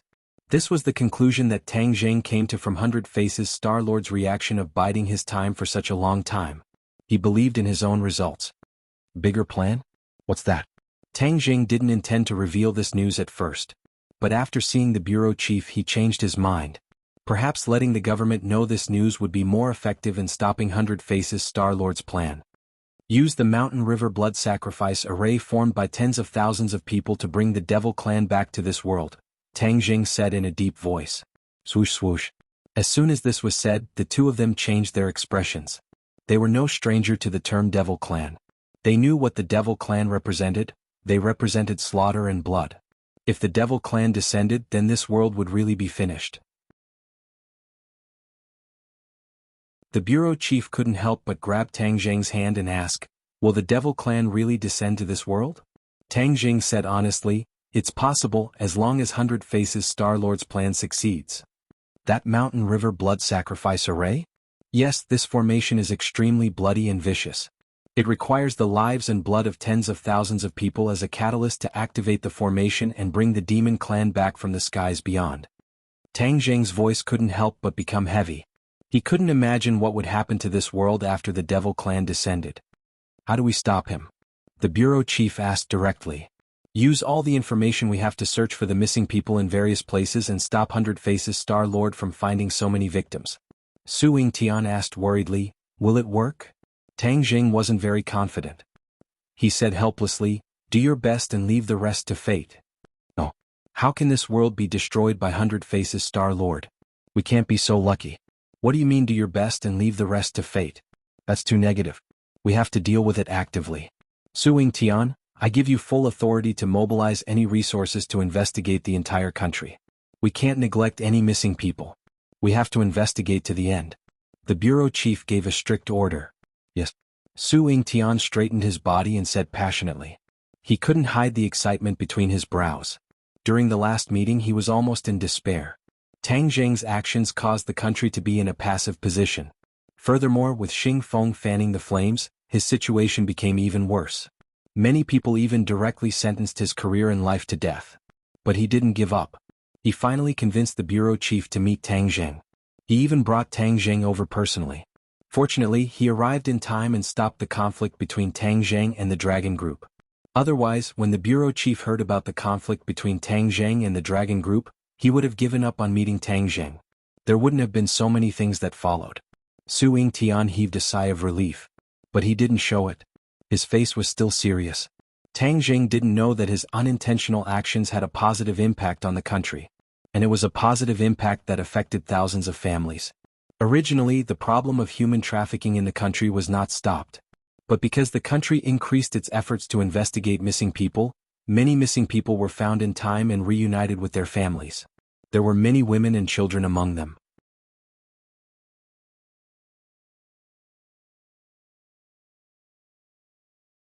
Chapter 7:14. The bureau chief looked at Tang Zheng sternly and asked, "As a cultivator, you have a special identity. Do you have any suggestions?" Tang Zheng's heart moved, and he asked the question that had been buried in his heart for a long time. "How does the country view cultivators?"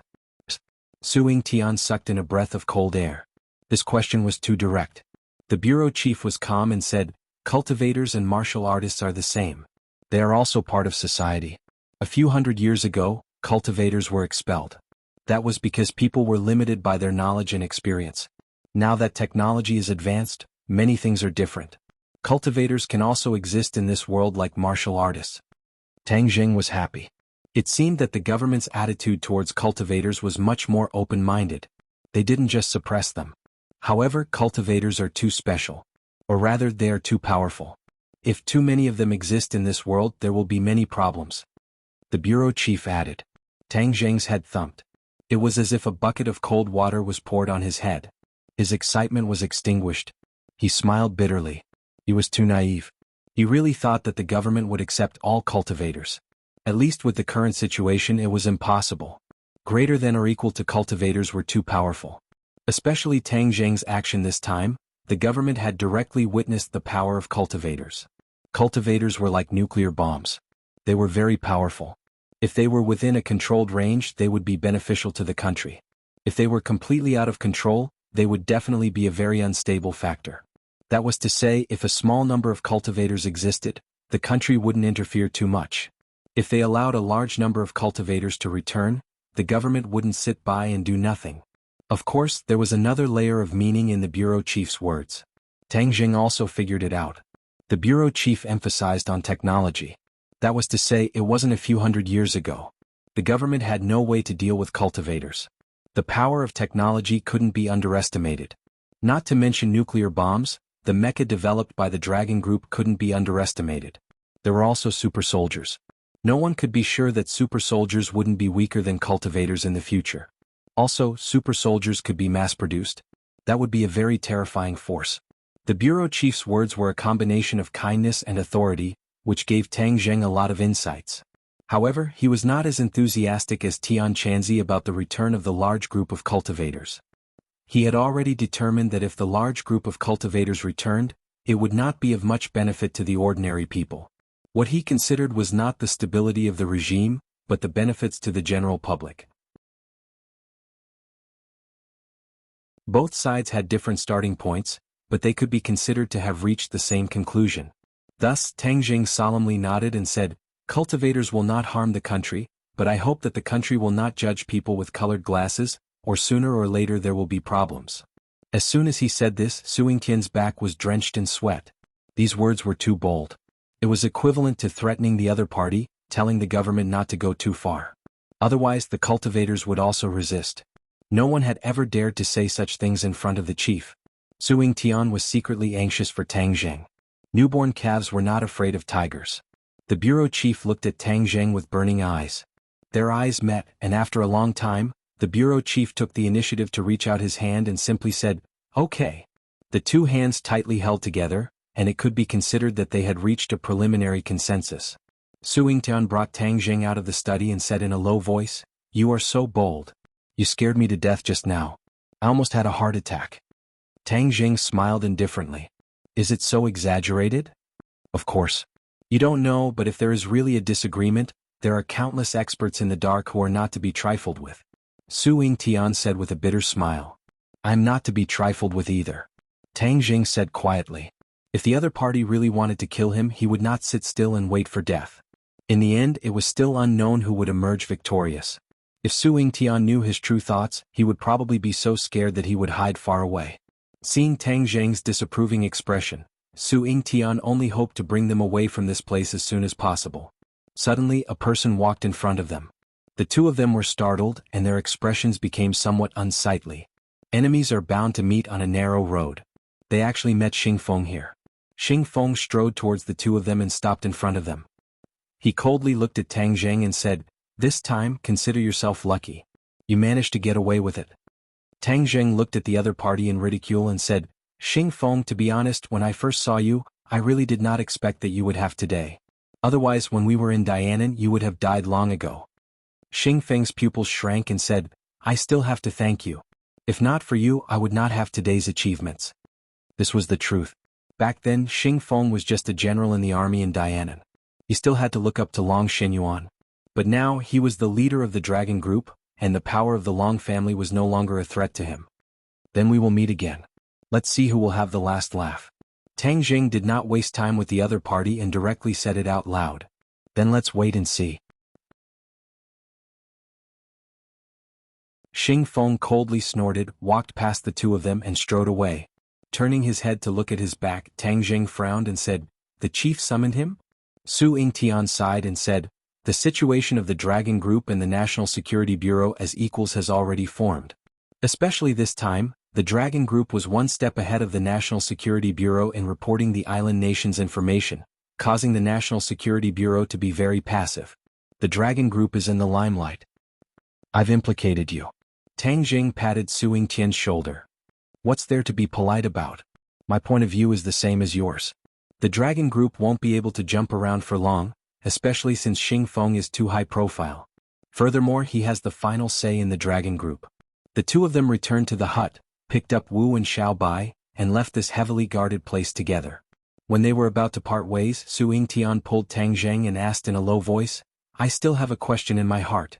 Where did you place Wu Junshan and the others?" Wu Junshan and the others were a force that could not be underestimated, but it was as if they had disappeared from the face of the earth. Tang Zheng smiled mysteriously and did not answer. He held Wu's hand and quickly disappeared in front of Su Yingtian's eyes. Su Yingtian shook his head. There was nothing he could do. In the same study room, the head sat on a chair behind the desk. Xingfeng carefully sat on the sofa and looked at the head in awe. The Li Palace has already sent back news. The Li Palace master has already explained the matter of the island nation.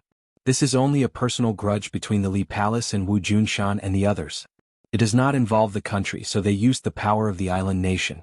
Before this, they did not know about the matter of the Yamada no Orochi.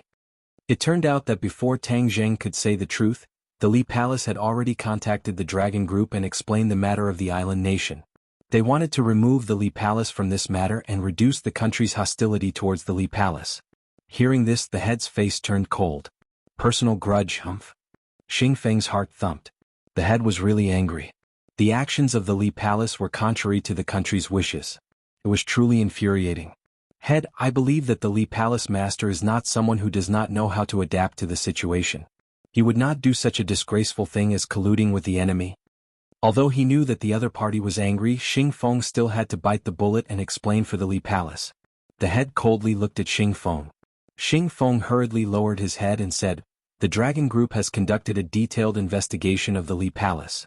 What they said should be true. Furthermore, the Dragon Group has already begun to infiltrate the Li Palace. In time, this mysterious force will also be used by the country. The dragon group infiltrated the Li Palace.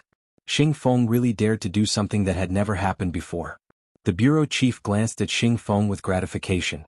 Xing Feng had many shortcomings, but there was one thing that Su Yingtian couldn't compare to. Su Yingtian's thinking was much more rigid, while Xing Feng was very daring and would often do many unexpected things. The infiltration this time was one of them, and it had enlightened the higher-ups. The few large organizations were impenetrable, and they were not controlled by the government. This made the government very passive. If this continued, it was hard to guarantee that nothing would happen in the future. Xing Feng's suggestion was exactly what the higher-ups wanted. That was why they valued him more and more. They even turned a blind eye to the fact that he had the final say in the dragon group. The head's expression finally looked better. He nodded approvingly and said, "Follow up on this matter closely." "Yes."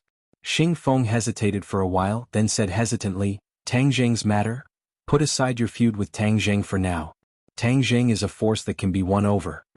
The head had made his judgment. Even if Xing Feng had thousands of words to say, there was nothing he could do. "Understood." Xing Feng accepted the order dejectedly. "How's the progress on the Tree of Life?"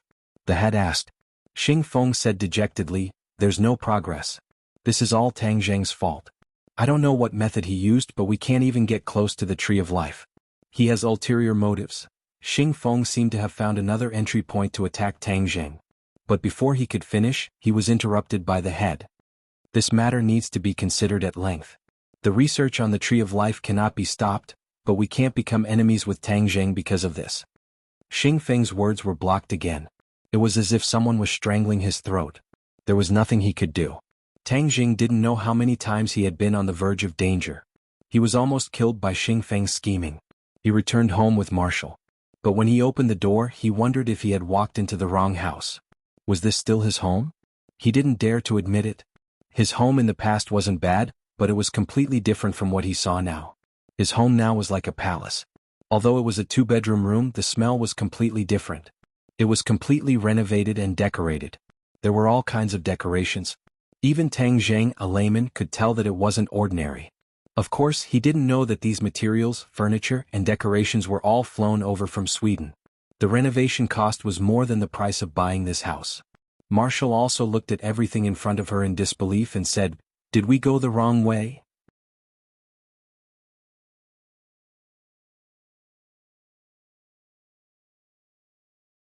Chapter 7:15.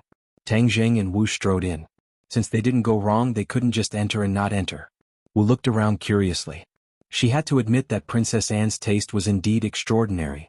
Even someone like her, who didn't know anything about decorations, could see the extraordinary charm. Tang Zheng couldn't help but exclaim in admiration, "If I were to come back in a while, I'm afraid this place would have become a real palace." Wu said with a gloomy face, "This kind of woman is really powerful." "What's so great about that?" "This is the education she received since she was young, just like how you know martial arts." Tang Jing said disapprovingly. "Really?" "Of course." Dong dong dong. While they were talking, the crisp sound of high heels hitting the ground rang out, followed by a beautiful voice. "Ah, Tang Jing, you're back." As soon as she finished speaking, a figure flew over like a gust of wind. If not for Tang Jing moving to the side, she would have directly pounced on Tang Jing. If this person wasn't Princess Anne, who else could it be?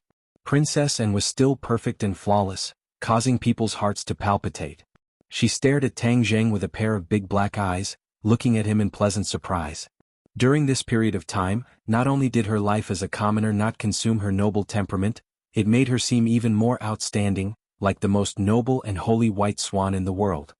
"You're finally back. I thought you would never come back after leaving without saying goodbye," Princess Anne said happily.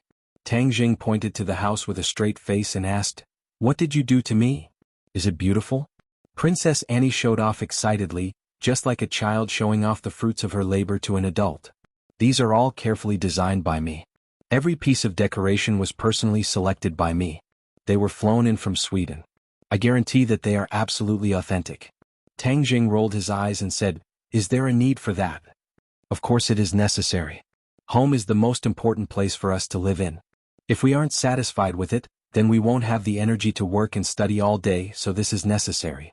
Princess Anne nodded and said solemnly. Tang Jing was speechless.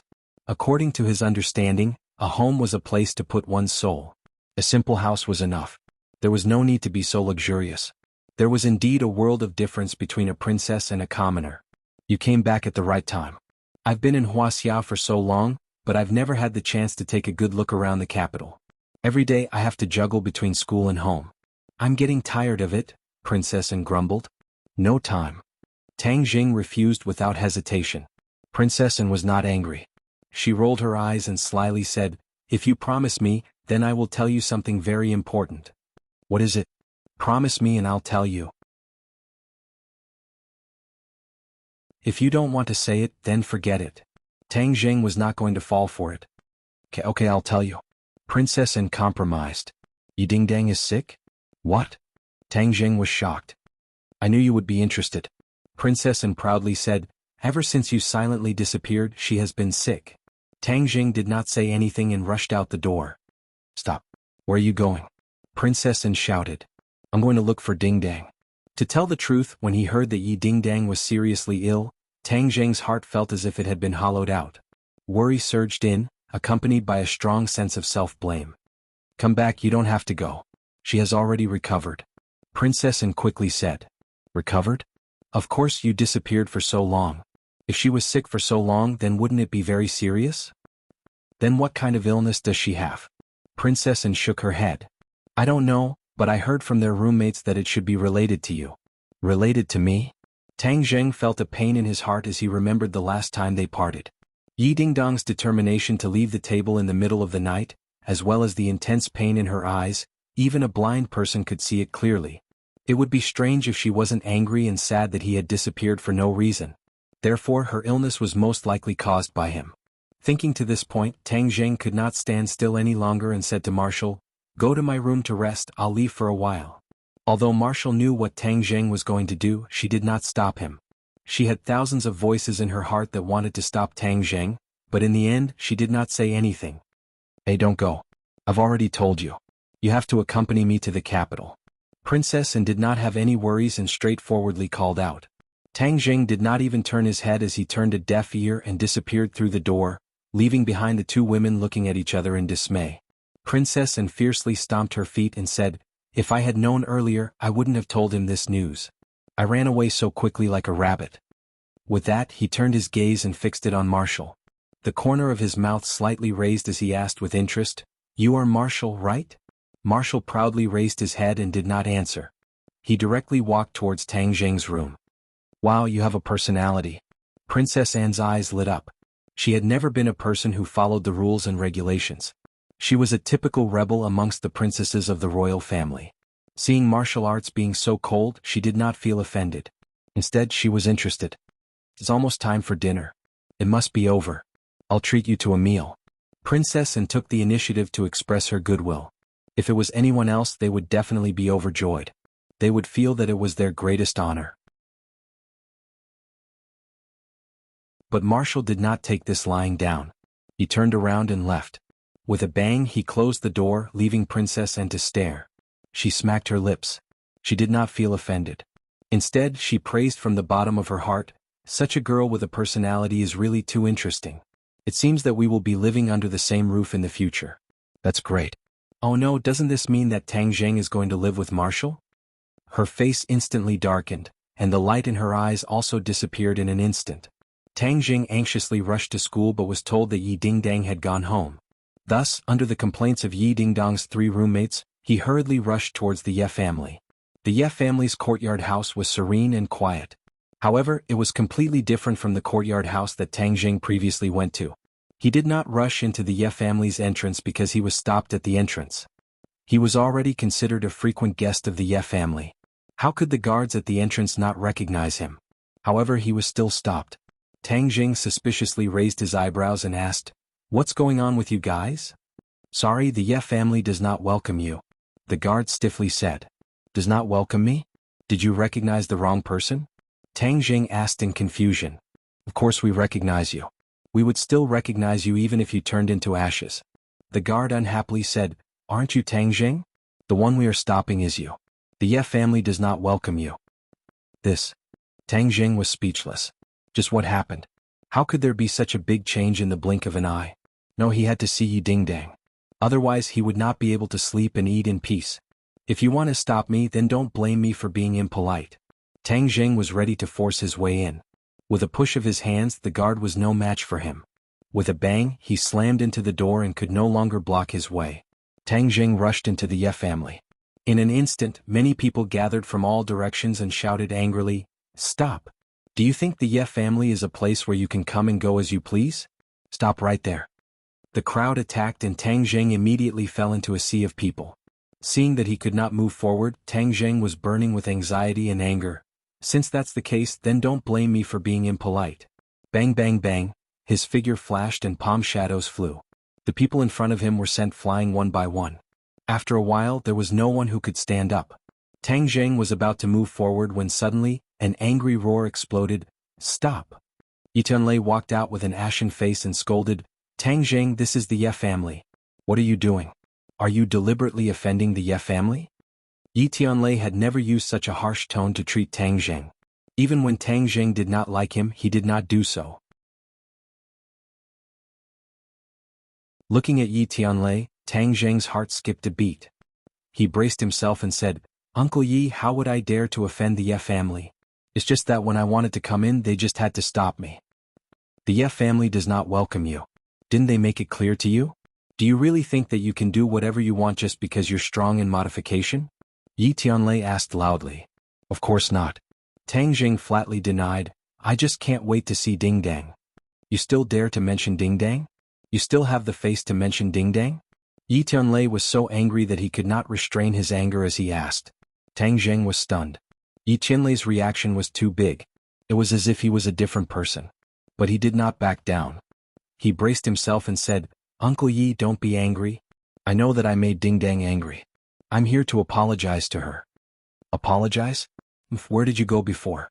You disappeared for no reason and now you're here to apologize? What do you think my daughter is, Yi Tianlei? You want her to come and go as you please? You want to settle this with a simple apology?" Yi Tianlei angrily asked. "Of course not. I definitely don't have such thoughts.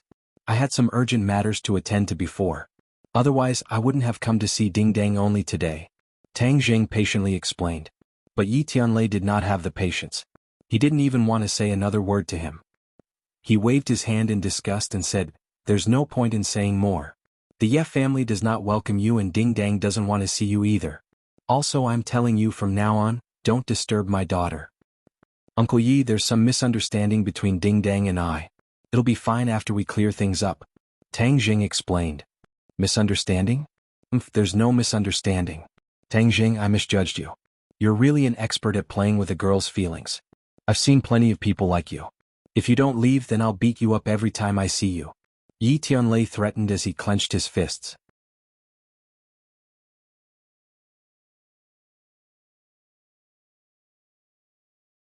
Chapter 7:16.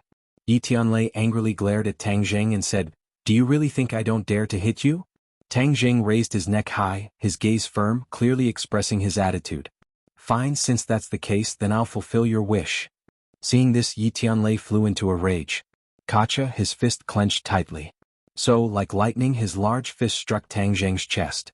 He only used 50% of his strength. He thought that Tang Jing would dodge, but he did not dodge at all, directly taking this punch. With a muffled sound, Tang Jing was like a sandbag, flying backwards and fiercely crashing into a tree trunk.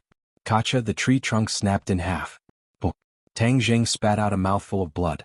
Although this punch was not enough to heavily injure him, he did not use his martial arts to block it. All of the power was completely absorbed by his body, so there was no need to doubt the shock to his internal organs. Why didn't you dodge?" Yi Tianlei asked.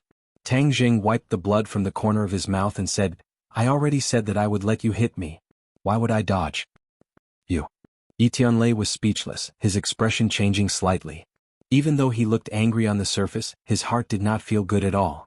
He had always thought highly of Tang Jing, as this kind of young elite was as rare as phoenix feathers and qilin horns. He and Ding Dang were originally a match made in heaven, but who would have thought that in the end he would hurt his daughter's heart and even cause her to fall ill? If it was any other parent, they would be angry. Inside the room, two pairs of eyes stared at Tang Jing through the gap in the window. When she saw Tang Jing injured and spitting out blood, Yi Dingdong's expression changed, her snow-white teeth biting her lips. Feng Xinyang saw her daughter's appearance from the side and faintly sighed, saying, "Little handsome brother is actually quite good. Just punish him a bit. If this continues, there will be no way to end it." Yi Dingdang resolutely said, "I have nothing to do with him anymore. What's the point? You two are really a good match. If you withdraw, wouldn't other women be taking advantage of you?" Feng Xinyang persuaded earnestly. "Humph, wouldn't that fulfill his wish? Doesn't he like those women?" Yi Dingdang said in a bad mood. "Dingdang, I won't interfere with your decision, but don't blame me if you regret it in the future." Yi Dingdang turned to look at her mother and said, "You've been with Dad for so many years. Has he ever looked for other women?" Feng Xinyang raised an eyebrow. "If he dares, it would be strange if I didn't cripple him." Yi Dingdang smiled bitterly. "If Dad can do it, why can't he?" "This?" Feng Xinyang hesitantly said, "Everyone is different. Your father isn't as capable as him. Just because he's capable, he can flirt with other women?" Feng Xinyang wanted to say yes. In today's society, how many successful people are loyal to one person? But looking at her daughter's expression, she took back these cruel words. Yi Dingdang coldly snorted and said, "Before, I chose to turn a blind eye. But I didn't expect that not only did he not restrain himself, he became more and more unbridled. I'm afraid he can't even count how many women he has by his side." "Alright, since you've made your decision, I won't persuade you. But we can't always let him cause trouble outside." "Humph, I want to see how long he can cause trouble." Yi Dingdang turned around and sat on the sofa, picked up a book and started reading. Feng Xinyang helplessly shook her head. She said in her heart, "What's the point of torturing these two people?" She glanced out the window and secretly said, "Little handsome brother, why are you so muddle-headed?" At this moment, Tang Jing wasn't muddle-headed at all. His mind was very clear. He finally realized the seriousness of the situation. Yi Dingdang was serious this time. People were most afraid of being serious. Once they were serious, things would develop in an unpredictable direction. Tang Jing didn't want to see such a result. He decided not to leave. He had to see Dingdang and explain things to her face to face. "You really don't want to leave?" Yi Tianlei was at his wit's end and asked again. "Yes." "Alright, then you wait. I'll see how long you wait." Yi Tianlei angrily flicked his sleeves and left. He really couldn't do anything about Tang Jing. Tang Jing looked towards a small room in front of him. He could confirm that there were two people looking at him in that room. One of them had a very familiar aura. It must be Yi Dingdang. However, he did not rush in immediately. He knew that Yi Dingdang was still angry, so he would wait for her to calm down. He could afford to wait. As night fell, in the courtyard of the Ye family, a person stood upright like a piece of wood. The people of the Ye family pointed at him from time to time, but Tang Jing ignored them.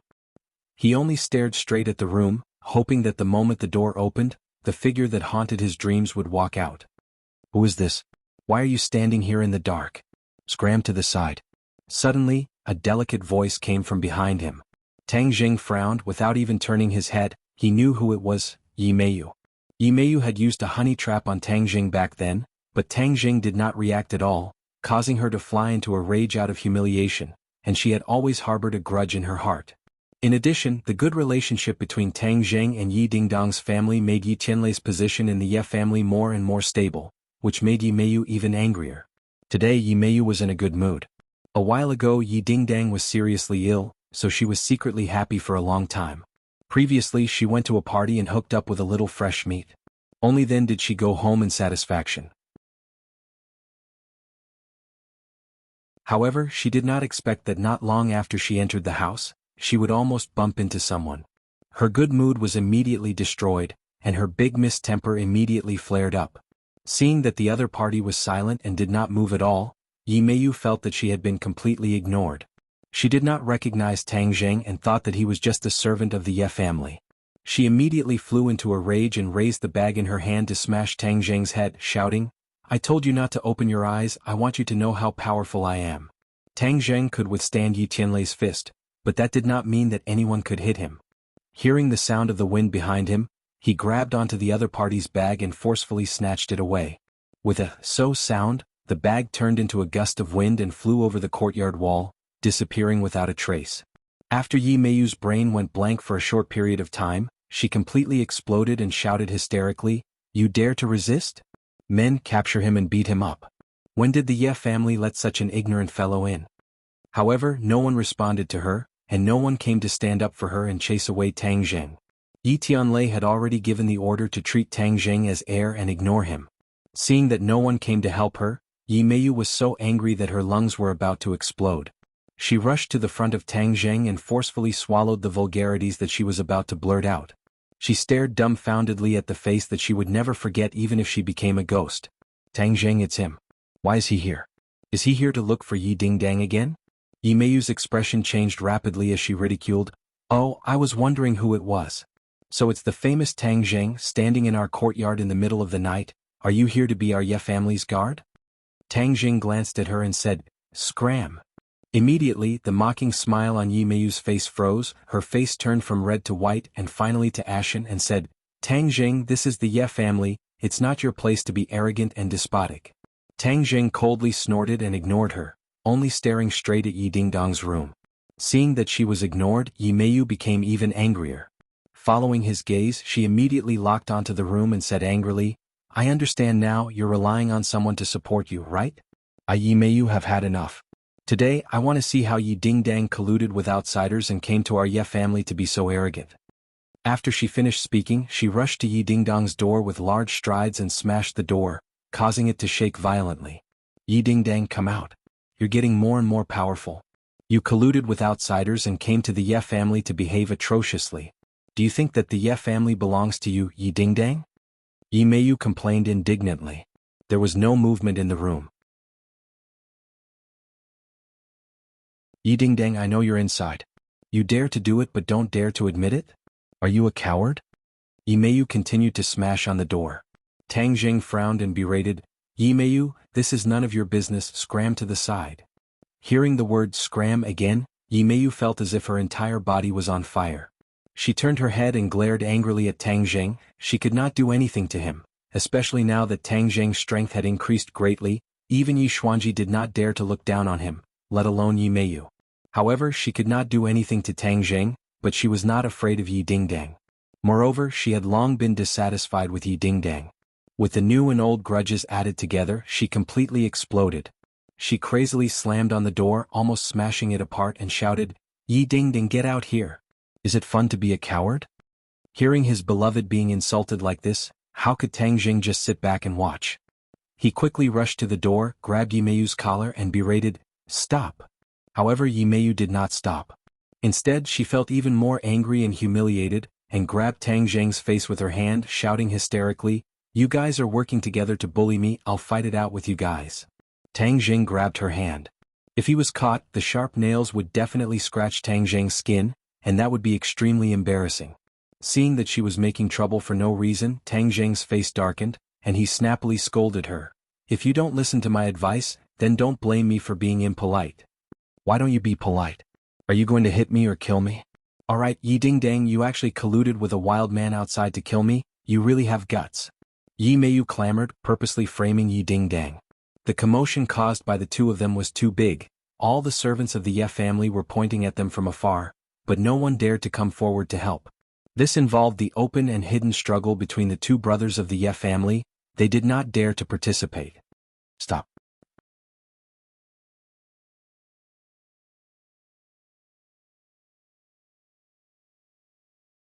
Chapter 717.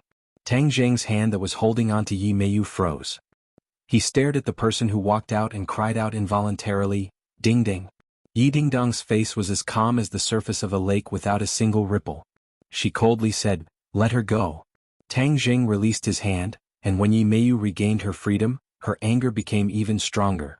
A single sentence from Yi Dingdang was enough to make Tang Zheng obey, but he actually dared to make a move on her, Yi Meiyu. The difference between them was immediately obvious. Yi Dingdang, you colluded with outsiders to cause trouble in the Ye family. I'll fight it out with you. After saying that, he pounced on Yi Dingdang with bared fangs and brandished claws. Yi Dingdang did not expect Yi Meiyu to be so unreasonable and even dare to make a move. However, at such a close distance, even if her skills were much better than Yi Meiyu's, it would still be useless. Those long nails would definitely scratch Yi Dingdong's delicate skin, and might even leave scars and disfigure her. How dare you? Tang Zheng was shocked. His reaction was extremely fast as he blocked Yi Meiyu's path in a flash. Yi Meiyu's fingernails scratched Tang Zheng's neck, leaving a long mark, but it did not cut through his skin. Instead, Yi Meiyu's fingernails broke with a crack. Ah! Yi Meiyu let out a heart-wrenching scream. Holding onto her hand, she immediately retreated and looked at Tang Zheng in shock. She had clearly succeeded, but why was the other party not injured at all? That was impossible. However, she did not know that Tang Zheng had cultivated the primal chaos Vajra spell. Not to mention his fingernails, as long as he circulated his energy, ordinary weapons would not be able to harm him in the slightest. Yi Dingdang saw that he had stepped forward bravely to protect her, and her heart couldn't help but be moved. She quickly looked at his neck, deeply afraid that something bad had happened to him. But seeing that there was no serious injury, she swallowed back the words of concern that were about to come out of her mouth. Tang Zheng turned around and looked at Yi Dingdang with a burning gaze. When their eyes met, they could feel each other's breathing. Yi Dingdang quickly lowered her head and said calmly, "You should leave. What's the point of continuing to cause trouble here? Instead, it will only make others laugh." "Dingdang, listen to my explanation. There's nothing between me and Princess and it's not like what you think." Tang Zheng immediately seized this opportunity and explained himself. Yi Dingdang said calmly, "What is your relationship with her? What does it have to do with me? You don't have to explain it to me." "Dingdang, I know you are still angry at me. The reason why I left this time was because I had something important to do, so I left without saying goodbye. I really had no choice but to do so. I only just found out that you fell sick after I left. It is all my fault. When you were at your weakest, I was not by your side. In the future, I will definitely spend more time with you."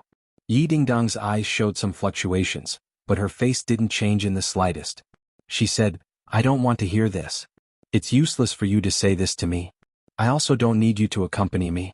You have so many women, you can accompany them as much as you want." Tang Zheng finally knew where the crux of the matter was. She wasn't angry with Princess Anne, but his messy relationship with other women. But now that things had come to this, he had no way of abandoning other women. He couldn't do this. It wasn't because he was a playboy, but because of his responsibility as a man. He made a promise to them, so he would use his life to keep this promise. Even if there were many difficulties and obstacles, he would do it regardless of rain or shine. This was a dead end. He couldn't give Yi Dingdang what she needed. A complete Tang Zheng who completely belonged to Yi Dingdang. Looking at her expressionless face, Tang Zheng's heart ached. Even if he had the ability to reach the heavens, there was no way to resolve the current situation. Tang Zheng wasn't a domineering person. On the contrary, he was very good at taking care of other people's feelings, especially the feelings of women. He and Yi Dingdang definitely had feelings for each other. After going through so much together, their feelings for each other weren't shallow. But for various reasons, he couldn't meet Yi Dingdang's expectations. Or it could be said that Yi Dingdang had misophobia when it came to relationships. She wouldn't allow her man to be owned by another woman. She needed a complete man. Tang Zheng had a deep sense of frustration. No matter how many difficulties he had experienced in the past and how he had hovered on the edge of life and death, he had never been so depressed. Looking at Yi Dingdang's eyes in a daze, Tang Zheng asked, "Can you really not forgive this?" Yi Dingdang heard the strange emotion in his voice and raised her head. Their eyes met. Yi Dingdang's heart ached, but she still asked loudly, "How do you want me to forgive you? Do you want me to watch you fool around with other women in the future? Do you want me to sleep with other women? Yi Dingdang can't do it. Maybe I thought I could do it in the past, but later I realized that I can't do it. My feelings can't be tarnished." "My feelings for you are real," Tang Zheng added. "But it's already been divided into several parts. I need a complete one. Can you give it to me?" Yi Dingdang seemed to have thrown caution to the wind and expressed her feelings completely. Tang Zheng was speechless. He couldn't give her a complete one. This was a dead knot. Yi Dingdang looked at him mockingly and said, "You have nothing to say now, right? Since that's the case, why are you still pestering me? There won't be a result in the end anyway." "I don't like things that don't end well. Are you serious?" Tang Zheng asked unwillingly. Yi Dingdang raised her head high and said, "When have I, Yi Dingdang, ever not been serious?" "Yes. Back then when she was with Tang Zheng, she was incomparably serious. Of course, now that they were going to separate, she was also serious. Although there were 1,000 voices in her heart telling her not to do this, she still insisted in the end. This was Yi Dingdang. If she compromised, she wouldn't be Yi Dingdang. Alright, since you're so insistent, I can't do anything about it. Tang Jing compromised. Although he was extremely unwilling, this was an unsolvable problem. No matter how hard he tried, he still couldn't solve it. This was because he couldn't give up on other women. Ding dang, this is a sword that I specially chose for you. This is my final gift to you. When I'm not by your side in the future, this clear wind sword will protect you for me. Tang Jing took out the clear wind sword. He had specially chosen it for Yi Dingdang in the Langya Pavilion because it was very compatible with the wind-chasing sword technique. Yi Dingdang looked at the clear wind sword and shook her head. I don't need it. Tang Jing didn't allow her to refuse and stuffed it into her hands. It was cool and gentle to the touch. Her skin moved his heart, but he wouldn't be able to touch it in the future. He reluctantly let go of his hand. Yi Dingdang looked at the clear wind sword in her hands and then looked at Tang Jing's persistent eyes. Her heart softened and she said, Alright, I'll accept your gift. Thank you. Tang Jing's lips twitched and he forced out a smile. His smile was uglier than crying and was 1,000 times more bitter as he said, Then take care of yourself. You too. Yi Dingdang looked at him as if she wanted to deeply imprint his appearance in her mind, afraid that she would forget him in the future. They both knew that they couldn't be friends after breaking up like normal couples. They couldn't do it because their feelings for each other were too deep. When their feelings were too deep, if they couldn't have each other, they couldn't force themselves to be friends. That would be too cruel and painful. I'm leaving. Tang Jing took a deep breath and used all his strength to say these 3 words. Yi Dingdang nodded. Tang Jing turned around, his legs felt as if they were filled with lead. His breathing also became heavy as if he couldn't catch his breath. However, he did not turn around and walked out of the Yi clan's main door under countless gazes. The others could feel the strong feelings between the two of them, but fate played tricks on them. Sometimes things just couldn't go as one wished. Only one person was overjoyed.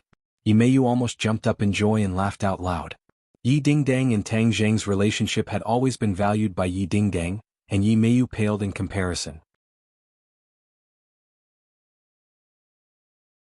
But now that the two of them had broken up, Yi Dingdang's advantage was gone. When Yi Dingdang was sad, Yi Meiyu was happy and incomparably happy at that. Seeing her looking at the clear wind sword in her hand in a daze, Yi Meiyu mocked mercilessly, What's so good about a broken sword? No one wants it even if it's a piece of scrap metal. Yi Dingdang's expression changed, swoosh, the treasured sword was unsheathed, the sword intense soared into the sky, the bright sword tip was pointed at Yi Meiyu's throat, if it moved another inch, it would pierce through her throat. Yi Meiyu looked as if she had been immobilized, she immediately raised her hands and exclaimed, Yi Dingdang, what are you doing? If you dare to insult this sword again and insult Tang Jing again, I will use this sword to kill you. Yi Dingdang said with killing intent. Yi Meiyu's entire body trembled, she could see a strong killing intent in Yi Dingdang's eyes. If she dared to speak rudely again, she had no doubt that Yi Dingdang would kill her. I don't dare, I don't dare. Yi Meiyu immediately begged for mercy. Yi Dingdang snorted coldly. Just as she was about to put away the clear wind sword, a figure appeared beside her. His finger brushed against the sword and praised, good sword, a rare treasure sword. This ghost-like person was the patriarch of the Ye family, Yi Xuanji. Yi Meiyu was so embarrassed that her cheeks flushed red. Just now, she had said that the sword was a piece of scrap metal, but now the patriarch praised it as a treasure sword. However, no one cared about Yi Meiyu's embarrassment anymore. Yi Tianlei and Feng Xinyang also walked over. Feng Xinyang's eyes were moist, looking at her daughter. Her heart felt like it was being stabbed by a knife. However, in the end, their gazes were still attracted by the clear wind sword, and their eyes could not help but light up. The two of them did not use weapons, but they still had good eyesight. This clear wind sword was definitely the best treasure sword they had ever seen in their lives. This is too precious. Yi Tianlei exclaimed. Dingdang, can I take a look? Yi Xuanji asked for his opinion. Yi Dingdang nodded. When Yi Xuanji received the clear wind sword, his expression changed greatly. The clear wind sword was as light as air, he had never heard of such a sword before. Immediately he knew that he had underestimated the value of the sword. This was not an ordinary treasure sword, but a peerless treasure sword. It was a divine weapon that countless warriors yearned for even in their dreams.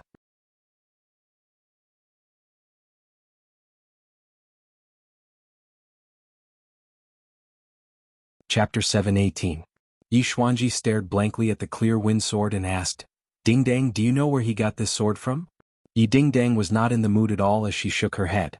Yi Xuanji could also see that she was in low spirits, but he still had too many questions in his heart. so he did not give up and continued to ask, although this is a peerless treasure sword because it is too extraordinary, it can be said to be of little use to ordinary warriors.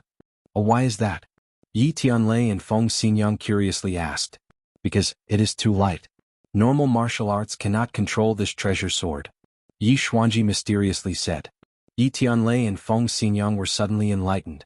That's right, how could a normal weapon not have weight? This kind of weapon was like air and normal people could not control it. It required a set of martial arts. But as far as they knew, they had never heard of this kind of martial arts. For a moment, the three of them felt regret. Having a godly weapon but not being able to use it, this was one of the biggest regrets of a martial artist. Yi Dingdang heard their conversation and expressionlessly said, Tang Jing has already taught me a set of sword techniques that can control this clear wind sword. He has already taught you a set of sword techniques? What sword techniques? The others were shocked as they could not help but recall the time when Tang Jing taught her the Jade Maiden Heart Sutra. The Jade Maiden Heart Sutra was a rare martial art book for normal martial artists. But in Tang Jing's hands, it was like a cabbage that was casually given away. The sword technique this time must be even more extraordinary, but Tang Jing had already taught it to Yi Dingdang without anyone knowing. Even the other members of the Ye family did not know. This was just too shocking. Wind-chasing sword technique. Yi Dingdang indifferently said as she turned around and left. Dingdang, your clear wind sword. Yi Xuanji quickly returned the clear wind sword to her. Although he knew that the clear wind sword was a peerless divine weapon, he would not covet this weapon. Yi Dingdang then took it and rushed into the room with large strides. With a bang, the door was shut tight. The others looked at each other, speechless. Yi Meiyu looked at the tightly shut door with red eyes, thinking that Tang Jing was really blind, to actually be so good to Yi Dingdang. Not only did he give her such a precious sword, he even matched it with a corresponding martial arts. Why didn't he have this kind of luck? The heavens were unfair. Tang Jing opened the door in a daze and saw Princess An sitting on the sofa, watching TV intently. Princess An was wearing a silk nightgown. It was very light and even a little translucent. Her underwear was faintly discernible, and it was very eye-catching. However, at this moment, it did not attract Tang Jing's attention at all. Tang Jing walked past her in a daze, not even looking at her. Tang Jing, what's wrong with you? And no longer called Tang Jing an immortal but called him by his name. Tang Jing ignored her. In fact, deep down in his heart he still blamed Princess An. If not for her arrival, he would not have ignited the fuse and caused Yi Dingdang to leave him. However, deep down in his heart he also understood that he was just twisting words and forcing logic to excuse himself. At the end of the day, the crux of all of this was him. If he did not have so many romantic debts, Yi Dingdang would naturally not have left him. Therefore, he forcefully suppressed the disappointment and anger in his heart and did not lose his temper at Anne. And looked at him with a strange expression. How could she, who was extremely smart, not see through Tang Jing's abnormal reaction? There's a problem. Didn't he go to see Yi Dingdang? Could it be that he had a conflict with Yi Dingdang? And guessed, if there's anything you can tell me, I can also help you solve your problems. And volunteered and blocked Tang Jing's way. Tang Jing casually pushed her away and pressed his hands on her chest. However, the moment he touched her, he pulled away without any improper thoughts. Princess An immediately froze. She watched as Tang Jing entered the bedroom and closed the door. Her mind was still blank. He actually touched my chest. She, who had been pampered since she was young, had never been taken advantage of by other men. She had a strange feeling in her heart. However, Westerners were much more open-minded in this aspect than Easterners. She did not really hold Tang Jing responsible for this matter. She only looked at the closed door with a complicated expression. Her hand couldn't help but rub the place where Tang Jing had pushed her. Inside the room, Marshall was originally lying on the bed. She thought that Tang Jing would not come back tonight, so she felt a little disappointed. However, when she saw that Tang Jing had returned, she jumped up from the bed like a carp. But when she saw Tang Jing's expression, she was stunned. She had been with Tang Jing for so long, but she had never seen such an expression on his face. It was as if he had lost his soul. Wu's heart skipped a beat as a strong sense of unease and worry welled up within him. She quickly supported him and asked, "What happened to you?" Tang Jing shook his head and said, "I'll rest for a while." After he finished speaking, he laid down on the bed, his eyes wide open as he stared at the ceiling.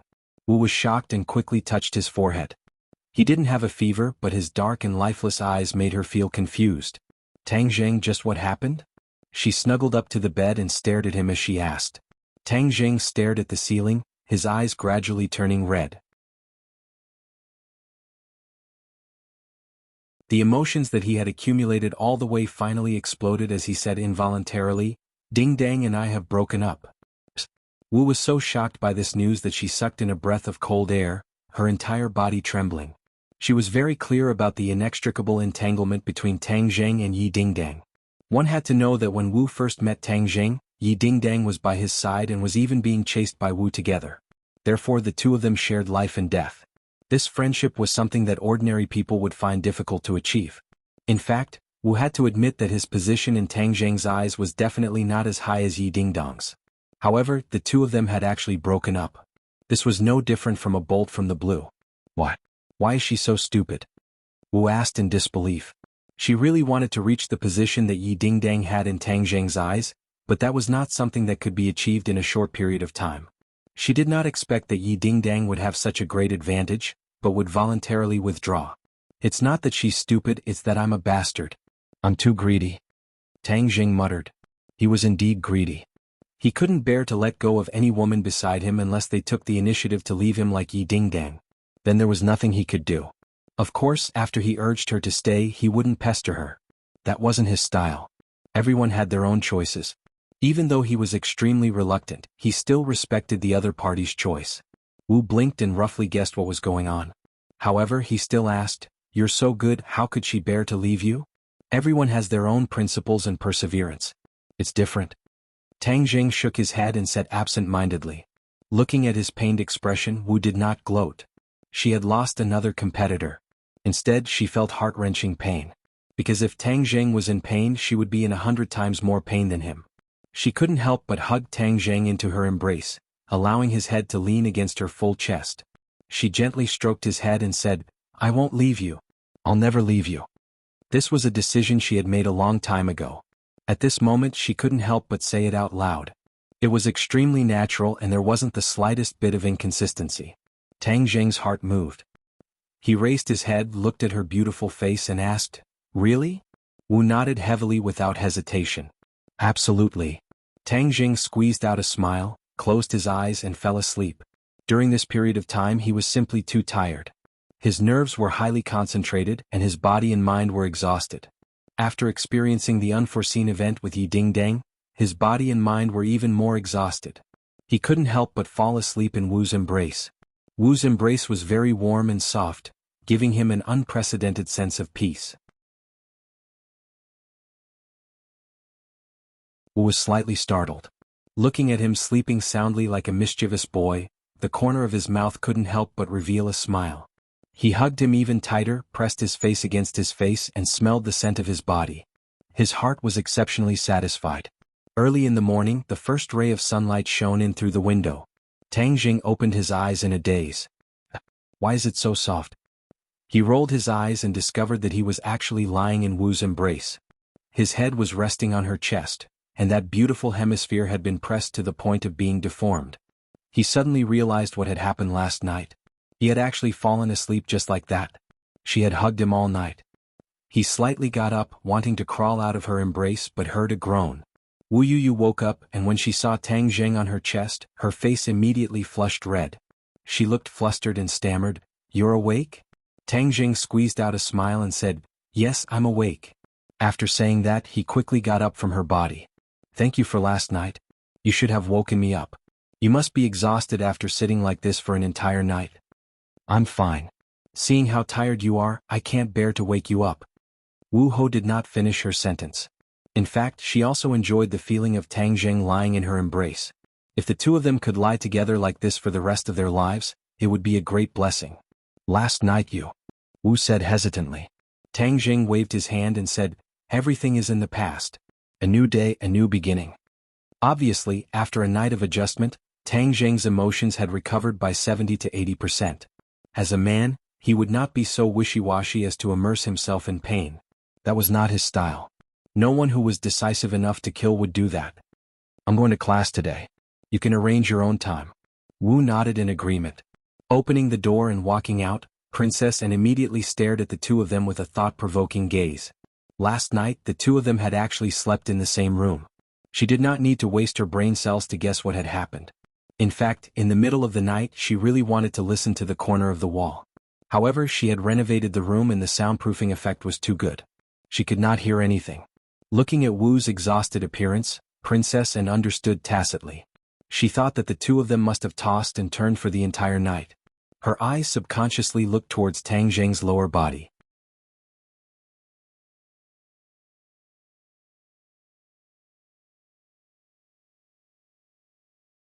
Chapter 719.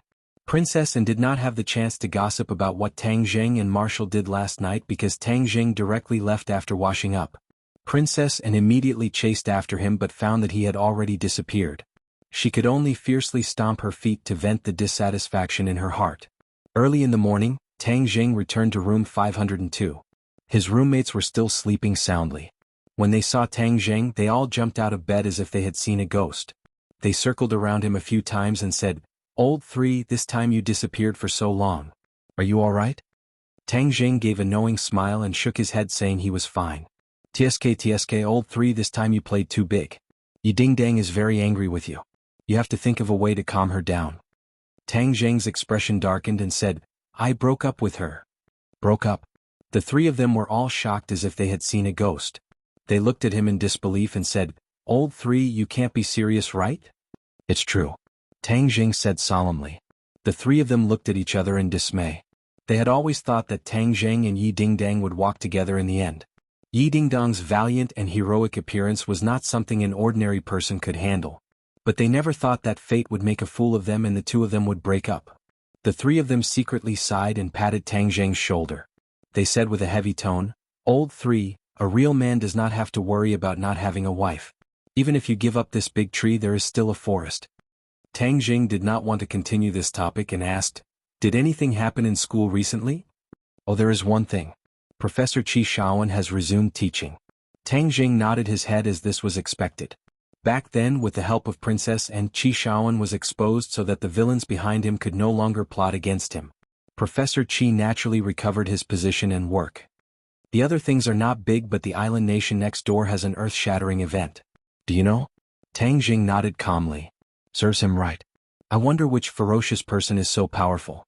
If I see him, I'll really have to bow 3 times to him." Tang Zheng smiled bitterly. "There's no need for that." "How is it not necessary?" "It's very necessary. You don't know how many Huaxia people worship this fierce person. However, this person's identity is too secretive. Normal people can't find out anything about this person."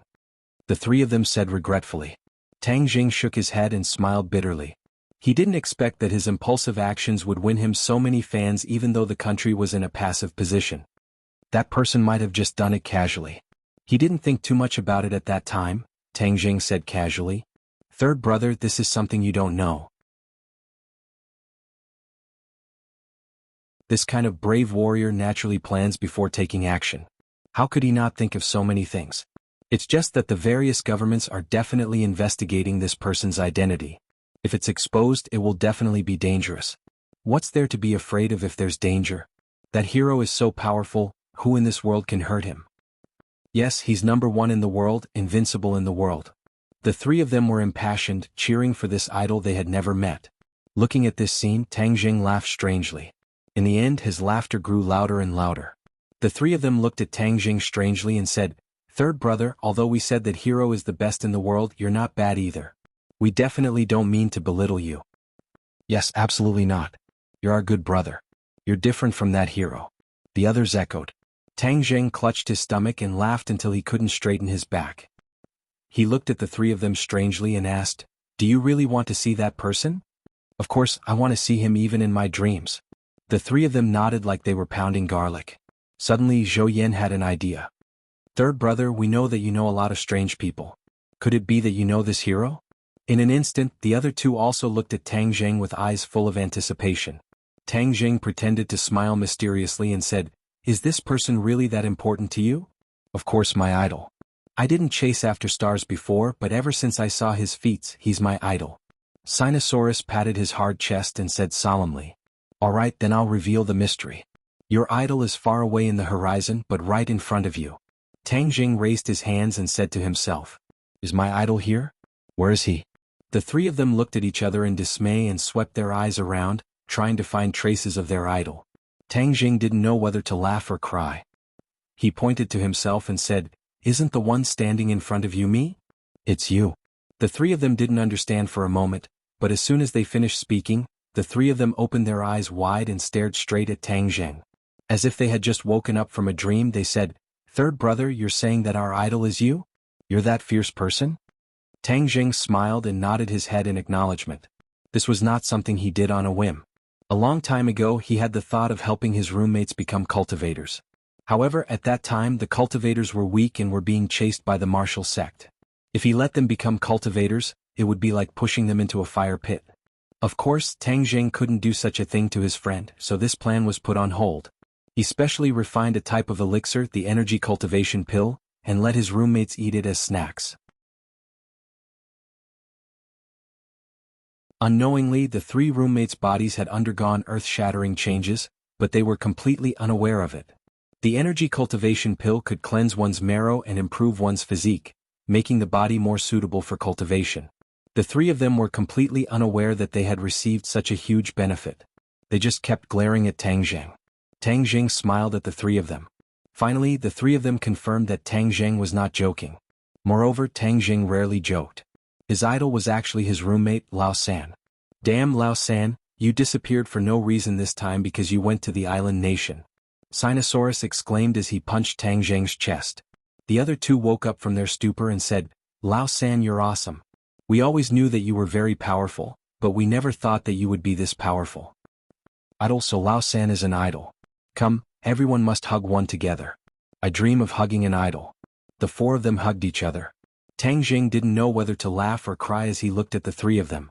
After a while, he retracted his smile and said seriously, "Boss Lao Si, I want to tell you a secret. Are you willing to keep it a secret?" Wang Shiji and Zhou Yan looked at each other and nodded. Of course, we're not big mouths. Sinosaurus's expression changed slightly. He glanced at Tang Jing and guessed his thoughts. Sinosaurus had already become a cultivator by chance.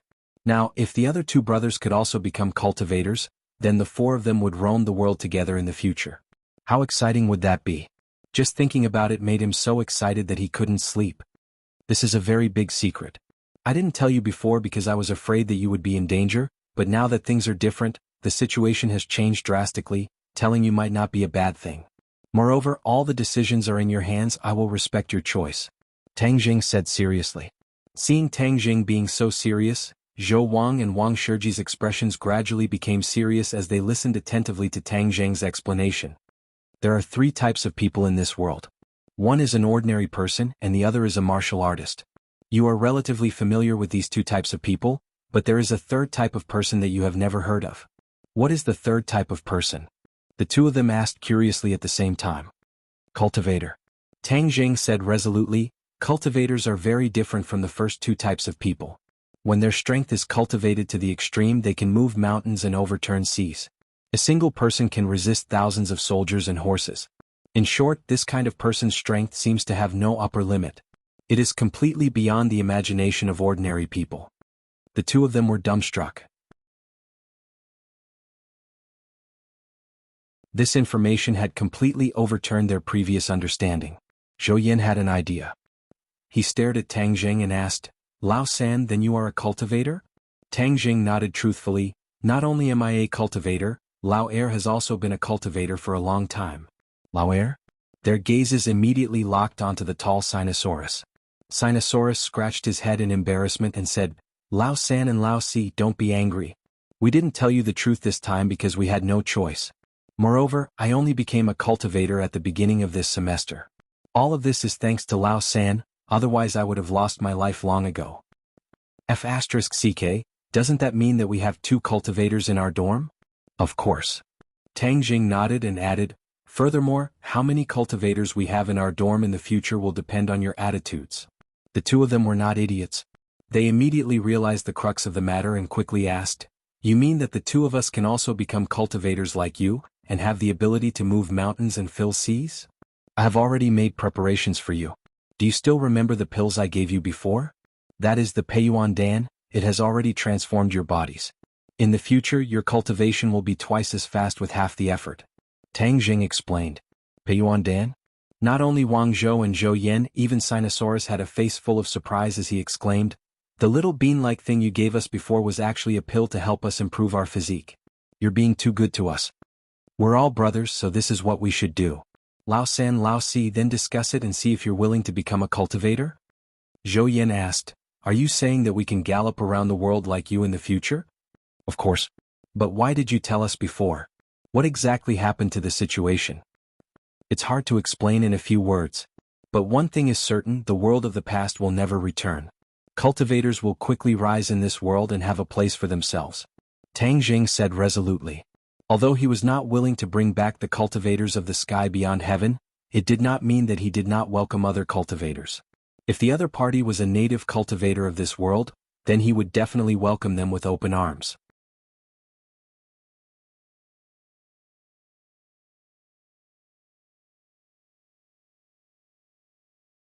Chapter 720.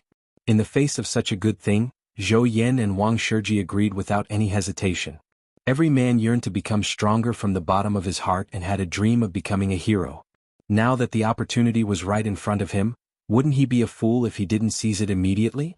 Tang Jing immediately taught them the basic knowledge of cultivation, and also taught them the god-killing method that he had taken out from the Langya Pavilion. After that, the four of them went to class. After experiencing the continuous battles of the island nation and returning to the peaceful life of a university, Tang Jing's heart couldn't help but calm down. Furthermore, he had delayed too many classes, so he had to make up for it as soon as possible. Although going to school was only a kind of experience for him, he still took it very seriously. The other students were already used to Tang Jing's elusive appearance. This archaeology department, or even Yinqing University's anomaly, was far from what others could compare to. During this period of time, he was prepared to stay in school for a while. Moreover, with Princess An at home, he would definitely be harassed when he went back. In addition, he had originally planned to meet Lu Qingmei, but she seemed to have transformed into a workaholic and was still on a business trip. As for the company with Mu Hongyan overseeing it, he did not need to ask about it. Proportion as a result, he became the most idle person. Of course, this was only on the surface. He still had a lot of things to do. This island nation experience had given him a lot of inspiration and benefited him a lot. Every battle that he had experienced was worth reflecting on. This was very beneficial to his cultivation. In addition, he had already cultivated to the 9th level of Anidia, and was only a step away from the Aurus core stage. This was a very critical moment. He had to cultivate well and condense a golden core. This was an extremely important period for a cultivator. If he failed to condense a golden core, then he would be rejected from entering the golden core stage. He would no longer have the opportunity to improve his cultivation, which would undoubtedly be a fatal blow. Furthermore, the higher the quality of the condensed Aurus core, the faster his future cultivation would be. After class, the few of them ate dinner together. Just as they were about to return to the dormitory, they were stopped by Yi Dingdong's roommates. The three women were like three tigresses who came to denounce them. They already knew that the two of them had broken up. Of course, they believed that Tang Jing had abandoned her and hurt Yi Dingdang. Fortunately, his roommate came to his rescue, and Tang Jing was finally able to escape from the women's battle of words. Of course, he did not blame the three of them. They stood up for Dingdang, and this kind of friendship was rare and precious. It made him feel gratified for Dingdang.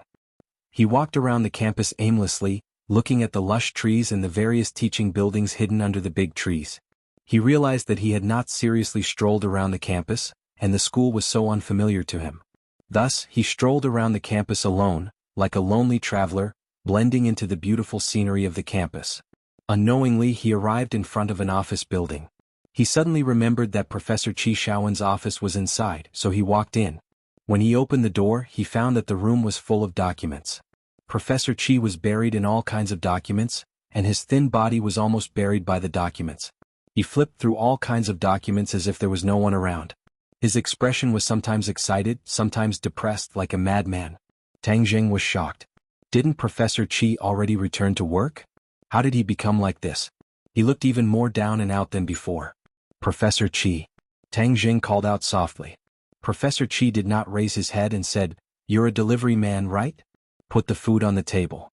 The money is on the table, take it yourself." Delivery? Tang Jing was stunned and looked at the table by the door. There was indeed money on the table, and the trash can beside it was full of fast food boxes. He didn't even have time to go out for a meal and he stayed in the office all this time? Tang Jing was shocked. This was like going crazy. He strode over and snatched the documents from his hands. Professor Qi resisted and tried to take them back, but when he raised his head and saw Tang Jing's face, he was stunned and said, "Tang Jing, why are you here?" Tang Jing did not know whether to laugh or cry. "Professor Qi, what's wrong with you?" "I'm fine. I'm just researching." "There's no need to be so crazy about researching. Your body can't take it." "What's wrong with this? When I was young, I did research for days and nights without sleep." Tang Jing looked at the bony Professor Qi and shook his head. "But you're not the same as when you were young." Professor Qi turned a deaf ear and said, "Tang Jing, you came at the right time. I've made some new discoveries recently and I'm sure you'll be interested." "Professor Qi, it won't be too late for you to rest first." Looking at his appearance, Tang Jing was worried that he would collapse at any moment. Professor Qi was in high spirits and said, "What's the point of resting? That's just a waste of time. Why don't you take a look at this?" Professor Qi pulled out a picture from a pile of documents. "What is this?"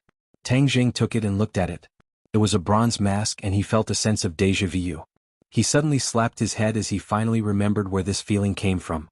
When Professor Qi gave him his first class, he brought a bronze mask. Tang Jing also saw a flow of air in the mask. This flow of air was pure spiritual energy, and after absorbing this spiritual energy, his true qi actually increased. Not only that, if the spiritual energy was abundant enough, it could also nourish the 9 revolving pill furnace and increase its quality. In short, this spiritual energy was too important. Later on, he saw a similar antique in Old Way's antique shop, Imperial Treasury. Later on, he found out that these antiques were ancient sacrificial tools, but after that, he never saw another similar antique again, so Tang Jing forgot about it. He never thought that he would see it again today.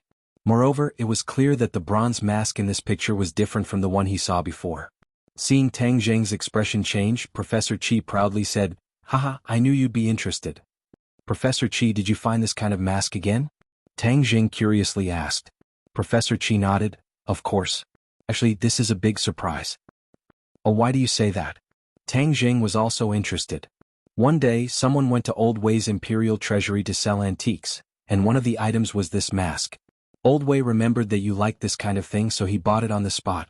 However, there was a pleasant surprise, and that was that there was another item, which was this. Professor Qi flipped through another photo. This was a painting that had been taken. On it, there was a rough outline of a scene. This was the construction of a palace. The palace towered into the clouds, and the materials were very large. Giant stones and giant trees, giving people a very shocking feeling. In front of the palace, there was a tall altar, and according to the scale of the picture, this altar was the size of 10 football fields. A group of people stood on the altar, densely packed, but the appearance of these people could not be seen clearly because each of them was wearing a bronze mask. Tang Jing sucked in a breath of cold air. With so many bronze masks, how much spiritual energy did they contain? If they were to absorb it, then the effect would be too great. "How is it?" Professor Qi stared at Tang Jing with a burning gaze, and asked with a bit of pride. Tang Jing suddenly raised his head and stared at Professor Qi. "Is this picture real?" Professor Qi nodded seriously. "This is a documentary picture, and everything in the picture should be compared to the real thing. Although the things in the picture are too shocking, I believe that it is real." Tang Jing also had this kind of intuition. There are many parts of Huaxia's history that are not very clear, and it is intermittent.